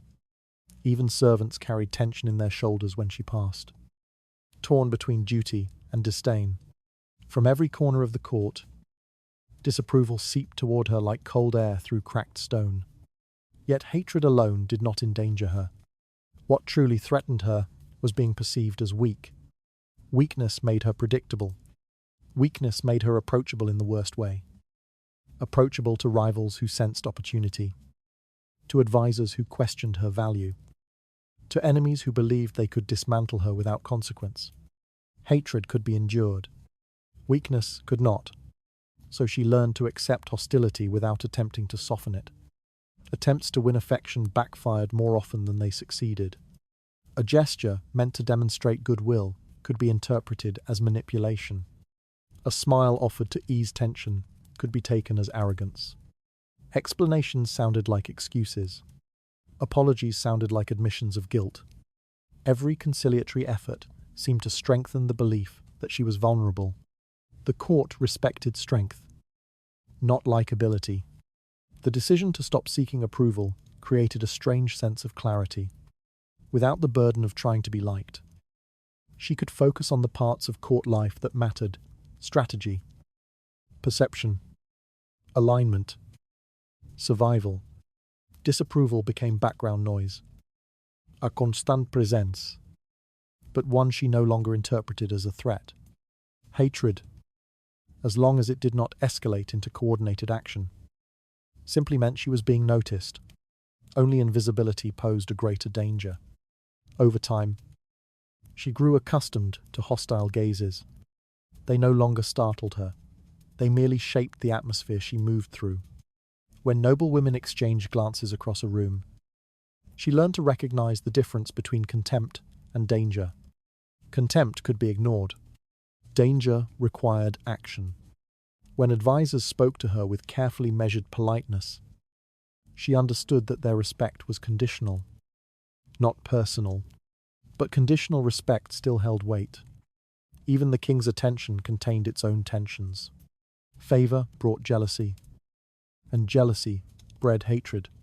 To remain favored was to remain targeted. Every gift, every smile, every private moment invited speculation from those who wished to see her influence diminish. She understood that affection from him often amplified resentment from others, but losing his affection entirely carried even greater risk. Navigating this imbalance demanded a thick skin and a steady heart. As hatred became familiar, she learned to interpret it not as a failure, but as an expected tax of survival. The women who tried to be loved often weakened themselves, compromising decisions to earn approval that never arrived. Those who insisted on fairness isolated themselves, for fairness was rarely reciprocated. Those who attempted to soothe tension only revealed their own fear of conflict. In the court, efforts to be universally liked served merely to highlight insecurity. The strongest mistresses were those who did not attempt to soften the world around them. They moved through disapproval with unbroken posture, acknowledging it silently, letting it settle without allowing it to shake their composure. They did not apologize for taking up space. They did not shrink to avoid resentment. They did not fold beneath the weight of other people's expectations. This steadiness, though often mistaken for coldness, protected them far more effectively than affection could. Hatred also acted as a reminder of how precarious her position remained. It sharpened her instincts, kept her alert, and prevented her from growing comfortable. Comfort dulled awareness. Comfort encouraged missteps. Hatred, in its sharp clarity, reinforced the need for vigilance. It reminded her that she walked on uncertain ground, that every step required intention, that every decision carried consequences. Yet beneath her resilience, an emotional tension continued to exist. She remembered a time when being liked mattered to her, when approval felt like safety. when acceptance felt like validation. That earlier version of herself still lingered in memory, though she no longer allowed it to influence her actions. Too much had been lost. Too much now depended on her ability to endure darkness rather than seek light. The court demanded that she prioritize survival over emotional comfort. Still, hatred carried a paradoxical form of freedom. Once she accepted that she would be disliked no matter how she behaved, she stopped shaping herself according to the expectations of others. Her identity became something she defined, not something she defended. She chose when to speak, when to remain silent, when to assert her strength, and when to step back. Hatred no longer dictated her posture, it simply framed the world in which she operated. Enduring this hostility required a deeper transformation, one that turned her from someone who wished to belong into someone who wished only to remain unbroken. The court could despise her. It could judge her. It could whisper and glare and speculate. But as long as it did not remove her, hatred became something she could carry, like armor. She realized how enduring hostility strengthened the boundaries she relied on to survive. She sensed that resisting the need for approval freed her to act with sharper clarity. Some subtle shift around her hinted that the next challenge would test how firmly she could hold this hardened stance. Cruelty did not begin as an instinct. It emerged slowly, shaped by necessity rather than desire. The court's relentless pressures pushed every mistress toward a point where gentleness no longer offered safety.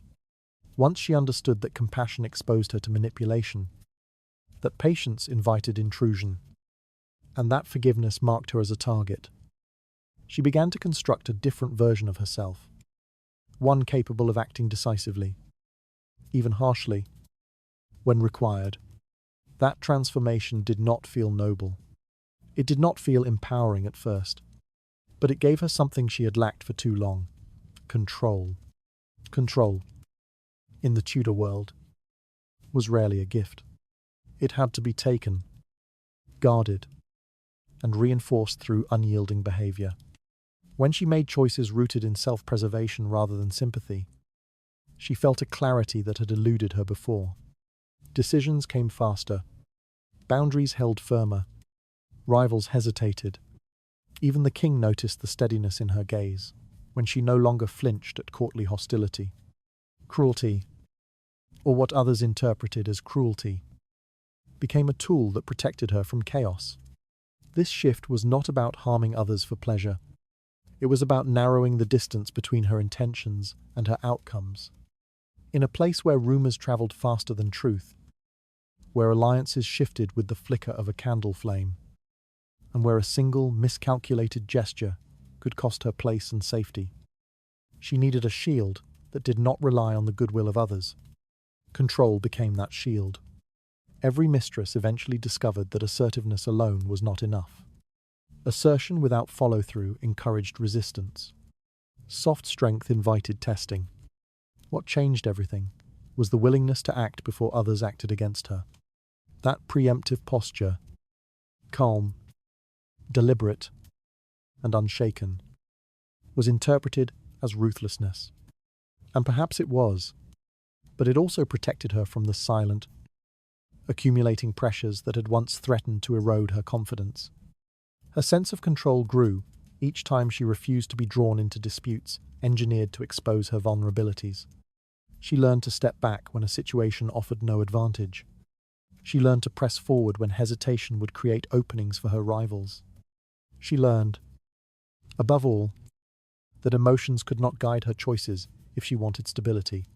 Feelings could be acknowledged privately, but decisions had to reflect the reality of her position. In the quiet moments when she stood alone in her chambers, the weight of this transformation settled uneasily on her shoulders. She remembered what it felt like to make decisions with warmth rather than calculation. She remembered how she once believed that earning goodwill might secure her a safer place. But those memories, though vivid, belonged to a different life, one that no longer aligned with the demands placed upon her. Cruelty, in its practiced form, carried an unexpected calm. It simplified the tangled web of obligations, expectations, and social performance. When emotions were removed from the equation, actions became clean, measured, and predictable. She no longer spent nights worrying about how others perceived her. Perception mattered only when it influenced her standing. Everything else became background noise. Slowly, she began to sense a psychological shift. Choosing firmness over kindness no longer felt like a betrayal of herself. It felt like a strategy. And strategy brought stability. When she denied someone a favor that would weaken her position, the guilt faded quickly. When she questioned a servant's loyalty without apology, she felt no shame. When she refused to comfort an ally whose misfortune threatened to entangle her in unnecessary conflict, she accepted the coldness within herself as part of the environment she inhabited. The court responded to this new version of her with a mixture of caution and recognition. People approached her more carefully. They weighed their words. They avoided testing her boundaries. Fear was not the goal, but it became a byproduct of clarity. Control radiated through every refusal, every unbroken stare, every unshaken decision. She had learned the essential truth of court life. Survival favored those who acted before they were acted upon. Still, the transformation did not come without private cost. At times, she wondered whether the pieces of herself she trimmed away would ever return. The softness that had once defined her interactions had evaporated, replaced by a cool steadiness she relied on but did not entirely understand. Cruelty, even calculated cruelty, left traces. It created small fractures in the self, thin lines where vulnerability once lived, and yet she accepted those fractures as necessary. Stability required sacrifice. Identity required evolution. Over time, cruelty became less about harming others and more about preserving the space she carved for herself. It allowed her to protect her influence from being eroded by competing ambitions. It allowed her to maintain command of her daily existence. It allowed her to act with intention instead of reacting in fear. Through this lens, cruelty resembled discipline, not malice. It gave her something no one else had ever given her, a sense of personal authority. In the end, the cruelty she adopted did not define her completely, but it shaped the lines that kept her intact. It gave structure to the uncertainty surrounding her. It offered a form of self-possession she had never experienced before. Cruelty gave her control, and control gave her the strength to remain standing in a world determined to unmake her. Cruelty has already become their shield, offering a sense of direction no one else can give. There is still a cost waiting somewhere in the shadows. What happens when even silence cannot hide what they truly feel? Compassion inside the Tudor court never vanished, but it was forced into a quieter shape, tucked beneath layers of guarded expressions and practiced restraint. Women who held the role of a mistress learned early that any trace of softness, if allowed to surface, would be treated not as a virtue, but as an invitation for others to strike. The palace understood only the language of advantage, and every gesture was measured through the narrow lens of survival. Even a single kind word, spoken at the wrong moment, could raise questions about allegiance or loyalty. It became safer to care silently, to feel without showing, and to let compassion exist only where no one could see it. Life inside the royal household offered few places where a mistress could breathe without scrutiny. Servants watched. Advisors watched. The Queen's allies watched. And even other mistresses watched with quiet calculation. Nothing escaped notice. A look held too long. A hesitation too visible. A gentle gesture at the wrong time. Each could be taken as a sign of weakness. In a world built upon rivalry, weakness did not need to be proven. It only needed to be suspected. Once suspicion began to form, it spread quickly, attaching itself to every action and memory, turning a woman into an easy target long before she realized it was happening. To survive, many learned to fold their compassion inward. It did not disappear, but it no longer shaped their actions. They practiced keeping their hands still, their voices level, and their eyes fixed in a calm that hid everything beneath. They understood that the court valued decisiveness above all else. A woman who paused to consider another's suffering was not admired. She was questioned. And questioning led to doubt. And doubt led to displacement. Even kindness became a risk, because it implied emotional depth. And emotions were vulnerabilities that others could use. Some tried to hold on to their gentleness, at least in private. Behind closed doors, they might comfort a maid or offer a coin to someone who needed help. But even these small acts could travel through whispers. The court turned compassion into a secret, something that had to be hidden with the same care one might use to hide a forbidden letter. For many, the fear of being discovered grew heavier than the instinct to help. They learned to harden themselves, not because they wanted to, but because the cost of honesty was too high. The king's favor did not grant safety. It granted attention, and attention sharpened every danger. A mistress who showed sympathy for an enemy risked being interpreted as disloyal. A mistress who showed sympathy for a servant risked being called naive. A mistress who showed sympathy for the queen risked being considered unstable or dishonest. Compassion had no safe direction to travel. It pressed against the walls of their ribs, unspoken, waiting for a moment that would never come. Others in the court understood this truth as well. The women who survived longest carried themselves with a deliberate stillness.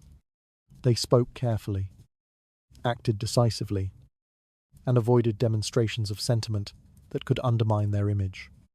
Whether they felt pity or not, they never let it reach their faces. They cultivated an armor made of calm distance, a way of appearing unshakable, even when fear or regret pulsed beneath the surface.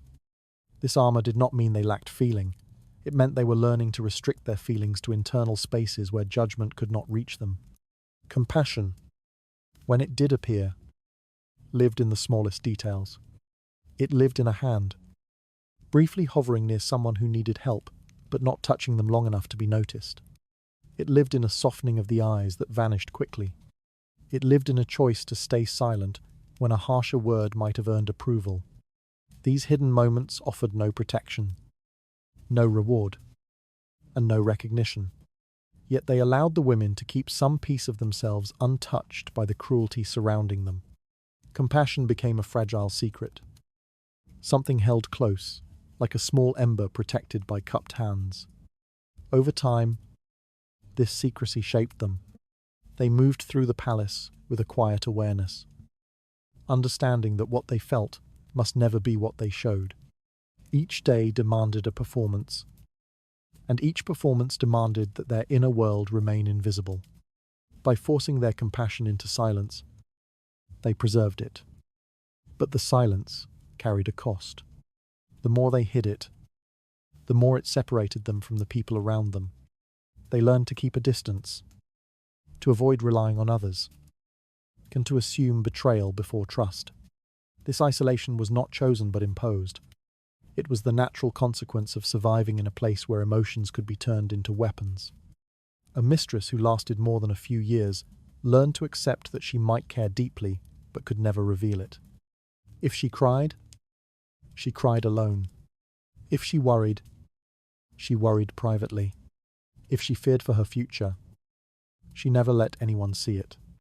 Compassion became something held behind the ribs, silent and unacknowledged, shaping her quietly, while the court interpreted her calm exterior as strength. Quiet mercy has already placed them in a dangerous position, where even a small slip can cost everything. There is still another truth waiting beyond what silence can hide. What emerges when the world decides to judge without knowing what truly shaped a mistress's fear?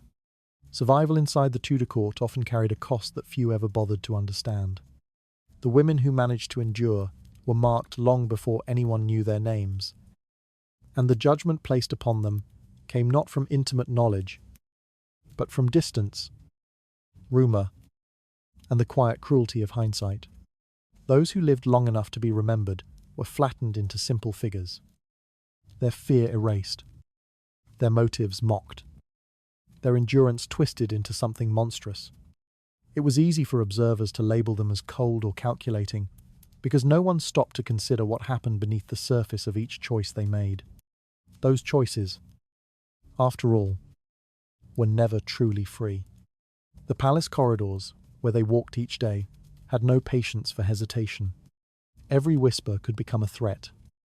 Every gesture could feed a new rumor, and every glance could be turned against them.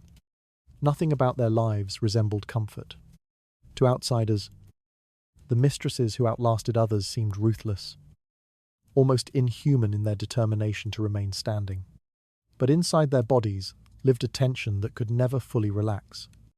It pressed into their ribs, tightened their breath, and hardened their expression into something easily misread as cruelty. They were not permitted softness. Softness broke quickly here. Misinterpretation followed them everywhere. A quiet face meant distance. A controlled tone meant arrogance. A guarded movement meant ambition. People often forget how survival shapes posture. They forget how fear teaches the body not to tremble, not to blink too often, not to expose the slightest sign of weakness.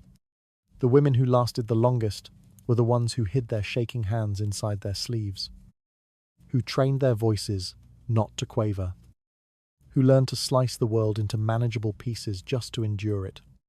Yet history prefers clean categories, saint or snake, victim or villain. There is no room left for the human being living between those extremes. Convenient to imagine that these women acted out of some natural coldness. It is more unsettling to imagine the truth. They acted because they were afraid. They were afraid of losing everything they had clawed their way into.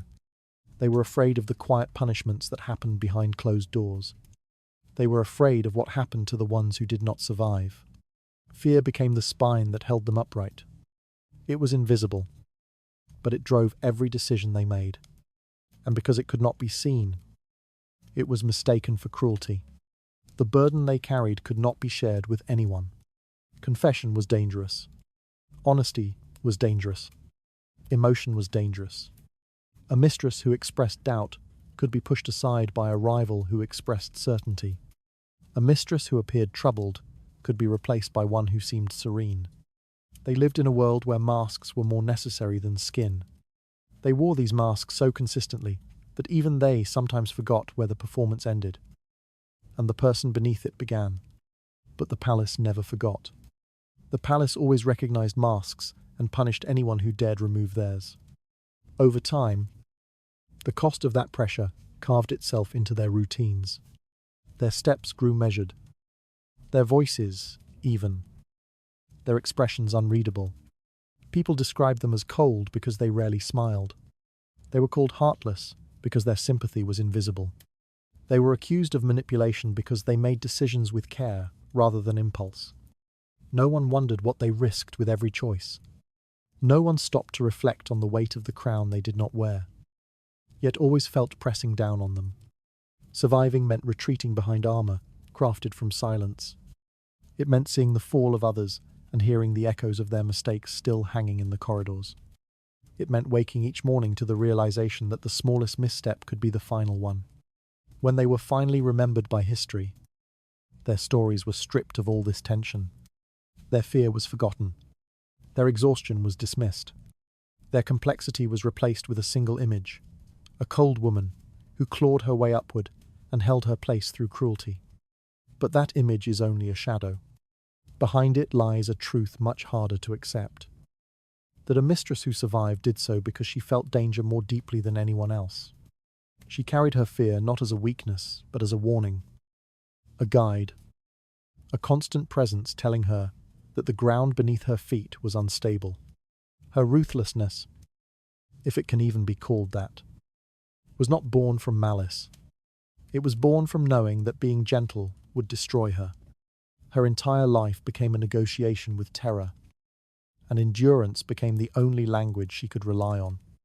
Those who look back on her life see the hardened expression and forget the trembling that taught her to wear it. They see the decisions she made and forget the threats that surrounded her. They see the outcome and ignore the cost. Misunderstanding becomes a kind of violence when repeated through generations, until all that remains is a caricature shaped by distance. Yet the truth still sits quietly between the lines. Her fear never disappeared. It simply learned to hide. They endured through strain that reshaped their faces into something easy to misread. There is still more hidden beneath that hardened surface than most are willing to admit. Something long concealed may finally rise when the truth edges closer to the light. No one entered the Tudor court intending to become someone feared. The women who later gained reputations for severity once arrived with quieter expectations, carrying hopes shaped by ordinary lives rather than by the ruthless demands of palace politics. They stepped through the gates believing that charm, loyalty, or affection might be enough to keep them safe. It never occurred to them that they would one day be remembered as figures hardened by necessity. Their transformation was not a choice but a response, shaped slowly under pressures that left no room for gentleness. The court, with all its shine and ceremony, worked like a furnace. It took whatever softness a woman possessed and exposed it to scrutiny until the warmth began to fade. Every gesture was observed, every hesitation interpreted, every smile weighed for hidden meaning. The environment forced each woman to realize that nothing about her presence was neutral. She could not simply exist. She had to perform, adjust, anticipate, and continually defend her place against shifting alliances that cared nothing for sentiment. Tenderness, when shown too openly, marked her as a potential victim. The palace did not wait long to teach that lesson. At first, most mistresses resisted the idea of becoming harder.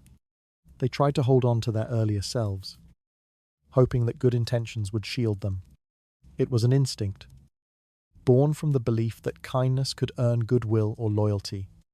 But the Tudor court did not reward sincerity. It rewarded strategy. A woman who failed to recognize the difference found herself exposed, placed in the path of rivalries she could not navigate. Overwhelmed by voices that spoke softly while plotting loudly, the space between innocence and danger narrowed quickly, and the women who survived learned to narrow themselves with it. These changes were subtle at the beginning. A mistress would speak less often, then avoid offering comfort, then begin to study the expressions of those around her with careful suspicion. She learned to listen for tones rather than words, to read silences rather than compliments. She learned that a friendly hand placed on her shoulder might later push her aside. She learned that her own vulnerability could be used against her, twisted into a weakness that others could exploit. Every small betrayal chipped away at something she once valued, and each loss taught her that softness carried a cost. People outside the court imagined these transformations as sudden or dramatic. They were not. They unfolded slowly, quietly, through days filled with caution and nights spent reviewing the smallest details of each encounter. Fear did not arrive as a loud presence. It seeped into the routine, shaping thought and posture. A mistress woke one morning, realizing she could no longer remember the last time she trusted someone. That realization did not make her cruel. It made her realistic. The world she occupied demanded vigilance, and vigilance has a way of reshaping the heart. The reputation that followed these women came later, built by those who had never felt the walls closing in. Historians repeated stories of mistresses who seemed cold or ambitious, ignoring the environment that had pressed those qualities into them. It was easier to explain survival as manipulation than to understand the invisible work required to stay alive. Most people saw only the final form, the guarded eyes, the steady voice, the firm decisions made without hesitation. They did not see the early years, when the same woman might have cried in private or questioned every step she took.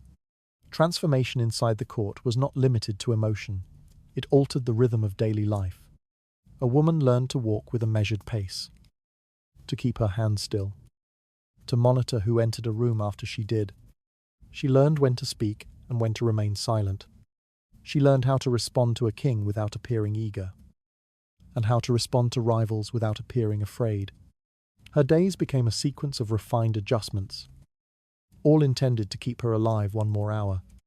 The court rewarded discipline, not warmth. So she allowed the discipline to consume the warmth. There was no day of final return, no moment when she could reclaim what had been lost. The transformation was permanent because the environment that shaped it never ceased to apply pressure. Once she became someone capable of surviving, she could not risk becoming someone capable of breaking. Her heart adapted, as any living thing does, when faced with harsh conditions. It tightened, strengthened, and concealed whatever could not withstand exposure. Outsiders interpreted that concealment as coldness, but they mistook protection for cruelty. Looking back, people tend to forget that these women were not born into ruthlessness. They were trained by necessity. They lived in a space where generosity could be fatal, where misreading another woman's expression could lead to ruin, where the king's attention shifted like changing weather. Their transformation was not proof of ambition, it was proof of endurance. Survival reshaped them because nothing else could. And if the world judged them harshly afterward, it only confirmed why they learned to guard themselves so fiercely. They became unyielding because tenderness left too many wounds behind. There is another truth waiting beneath their hardened surfaces, one pressed into them by constant threat. Some understanding begins to form when the cost of becoming unbreakable finally comes into view. Compassion inside the Tudor court was not a gentle virtue but a quiet threat. A mistress who allowed herself to care too openly stepped into a dangerous space where her own intentions could be used against her. The court rewarded sharpness, not tenderness. And those who failed to understand this early enough often vanished without leaving more than a whisper behind. Every gesture of sympathy risked signaling vulnerability, and in a world shaped by rivalry, vulnerability became an invitation. Those who extended kindness learned quickly that it offered no protection. It only revealed where the knife could be placed. The women who lived closest to power faced circumstances that demanded constant vigilance. They were watched not only by rivals but by servants, advisors, distants relatifs, and opportunists who understood that their fortunes might shift in a single moment. If a mistress offered comfort to someone disgraced, it could be interpreted as disloyalty. If she hesitated to undermine an opponent, it could be seen as a weakness. Even a softened expression could be twisted into a rumor suggesting divided allegiance. The court did not need proof to punish. Suspicion alone was enough. This relentless scrutiny reshaped the emotional landscape inside their minds. They learned to suppress instinctive reactions, to hide worry, to silence pity, to swallow unease. Feelings that once emerged naturally became internal battles, fought behind expressionless faces. The cost of letting something slip was greater than most could afford. A kind gesture could spark doubt. Doubt could invite replacement. Replacement could mean exile, or worse. So compassion became something they held tightly, quietly, never allowing it to touch the surface. Over time, they came to understand that survival depended on prioritizing themselves above all else. The court did not allow the community. Not truly. Alliances were temporary, fragile threads that snapped under the slightest pressure.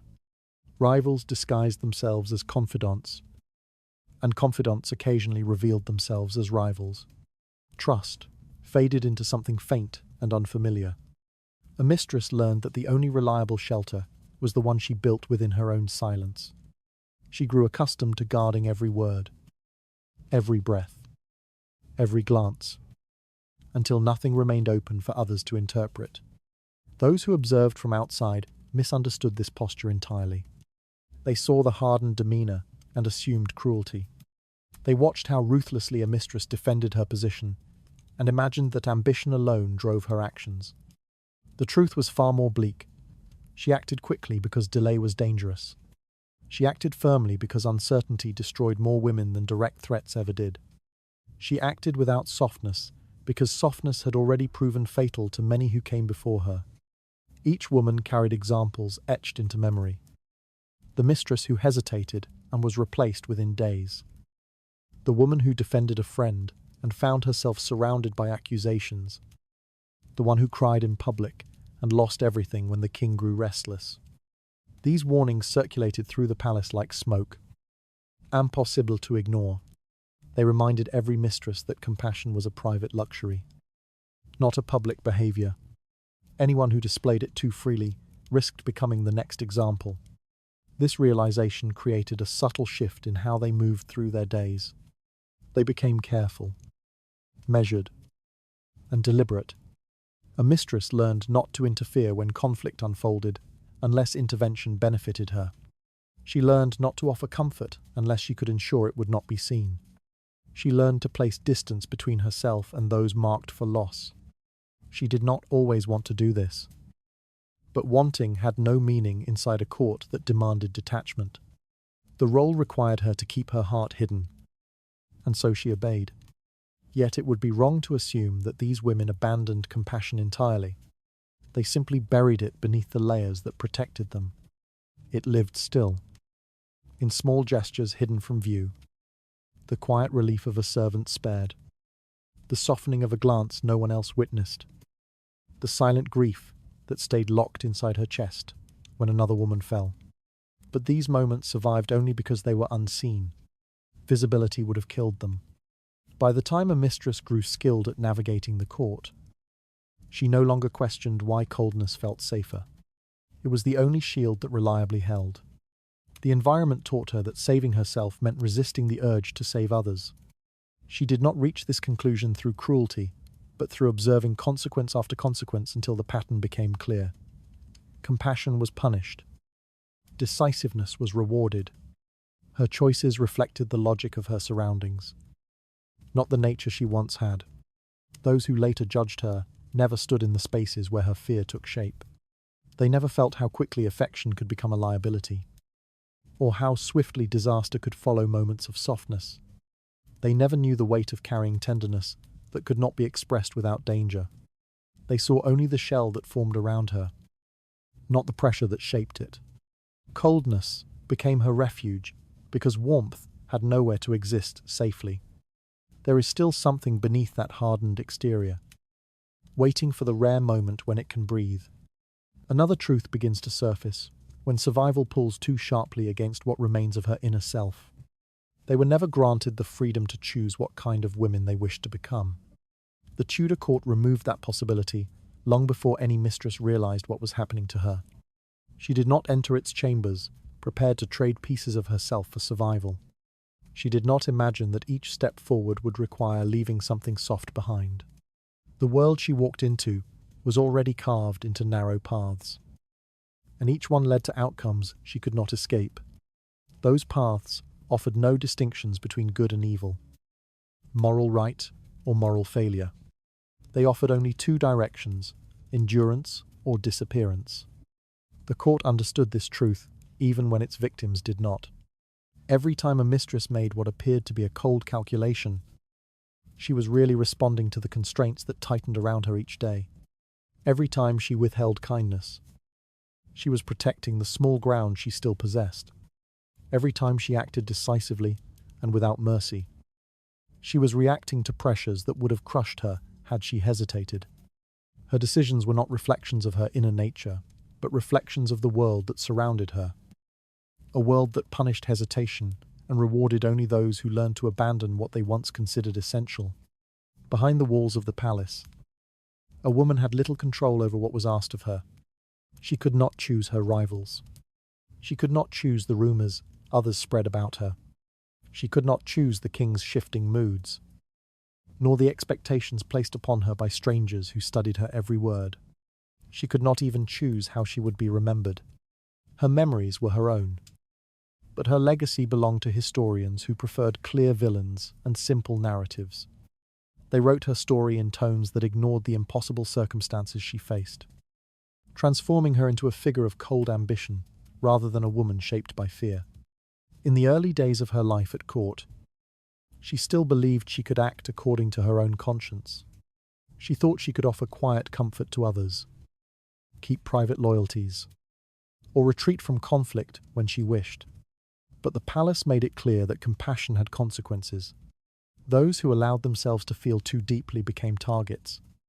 Those who tried to remain uninvolved were drawn into tension against their will.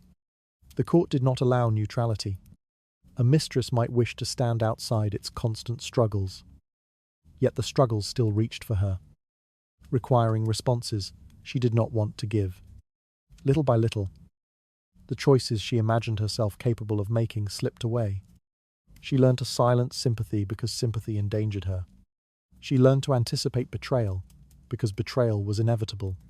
She learned to observe rather than speak, to measure rather than trust.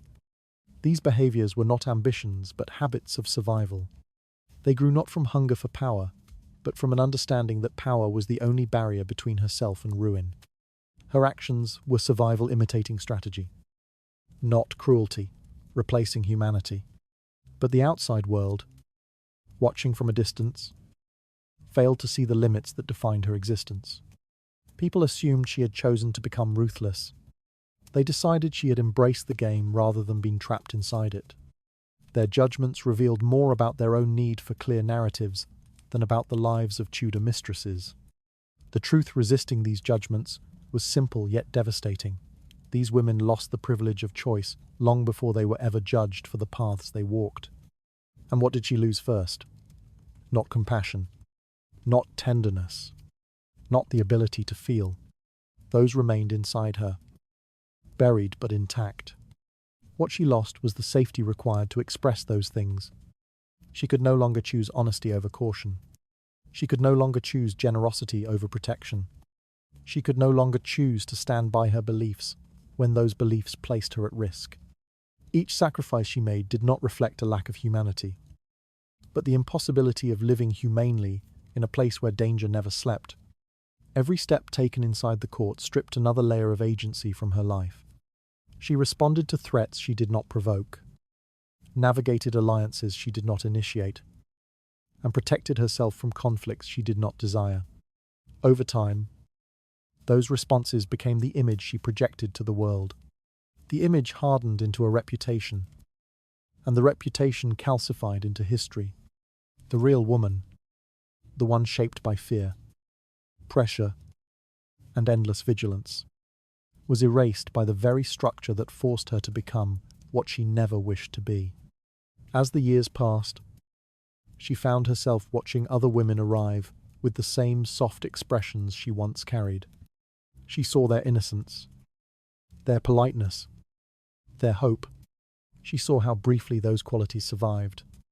Their transformations mirrored her own, each woman learning that the court consumed tenderness with the same appetite it consumed everything else. Those who resisted change disappeared swiftly. Those who adapted were misunderstood forever. She understood then that no mistress truly chose the shape of her life. The court chose for her. It dictated what she must conceal, what she must abandon, what she must present. Everything she did in the name of survival was interpreted as calculation, ambition, even malice. But beneath those interpretations lived a truth that history rarely acknowledges. A mistress did not lose her humanity. She lost the ability to choose how her humanity could be expressed. Her story, like so many others, remains a testament to a world that demanded strength but punished vulnerability. A world that shaped women through fear and then condemned them for the shapes they had been forced to take. A world that remembered outcomes but forgot pressures. The world that judged the surface while ignoring the structure beneath it. And so she reached the end of her life, knowing that those who would speak after her would never fully grasp the limits she lived under. They would repeat stories of ruthlessness and ambition, forgetting that she had walked through a landscape where mercy was a danger and softness a liability. They would describe her as someone hardened by desire for influence, overlooking the much simpler truth. She had been hardened by circumstance. The life she lived was defined not by cruelty, but by the boundaries imposed upon her. There remains a quiet truth that lingers beyond the judgments spoken in her name. Another understanding forms when we recognize that the greatest loss she suffered was the freedom to choose who she might have become. Thank you for listening tonight. May your thoughts settle gently. and may your rest come softly. Sleep well, and let the world grow quiet around you.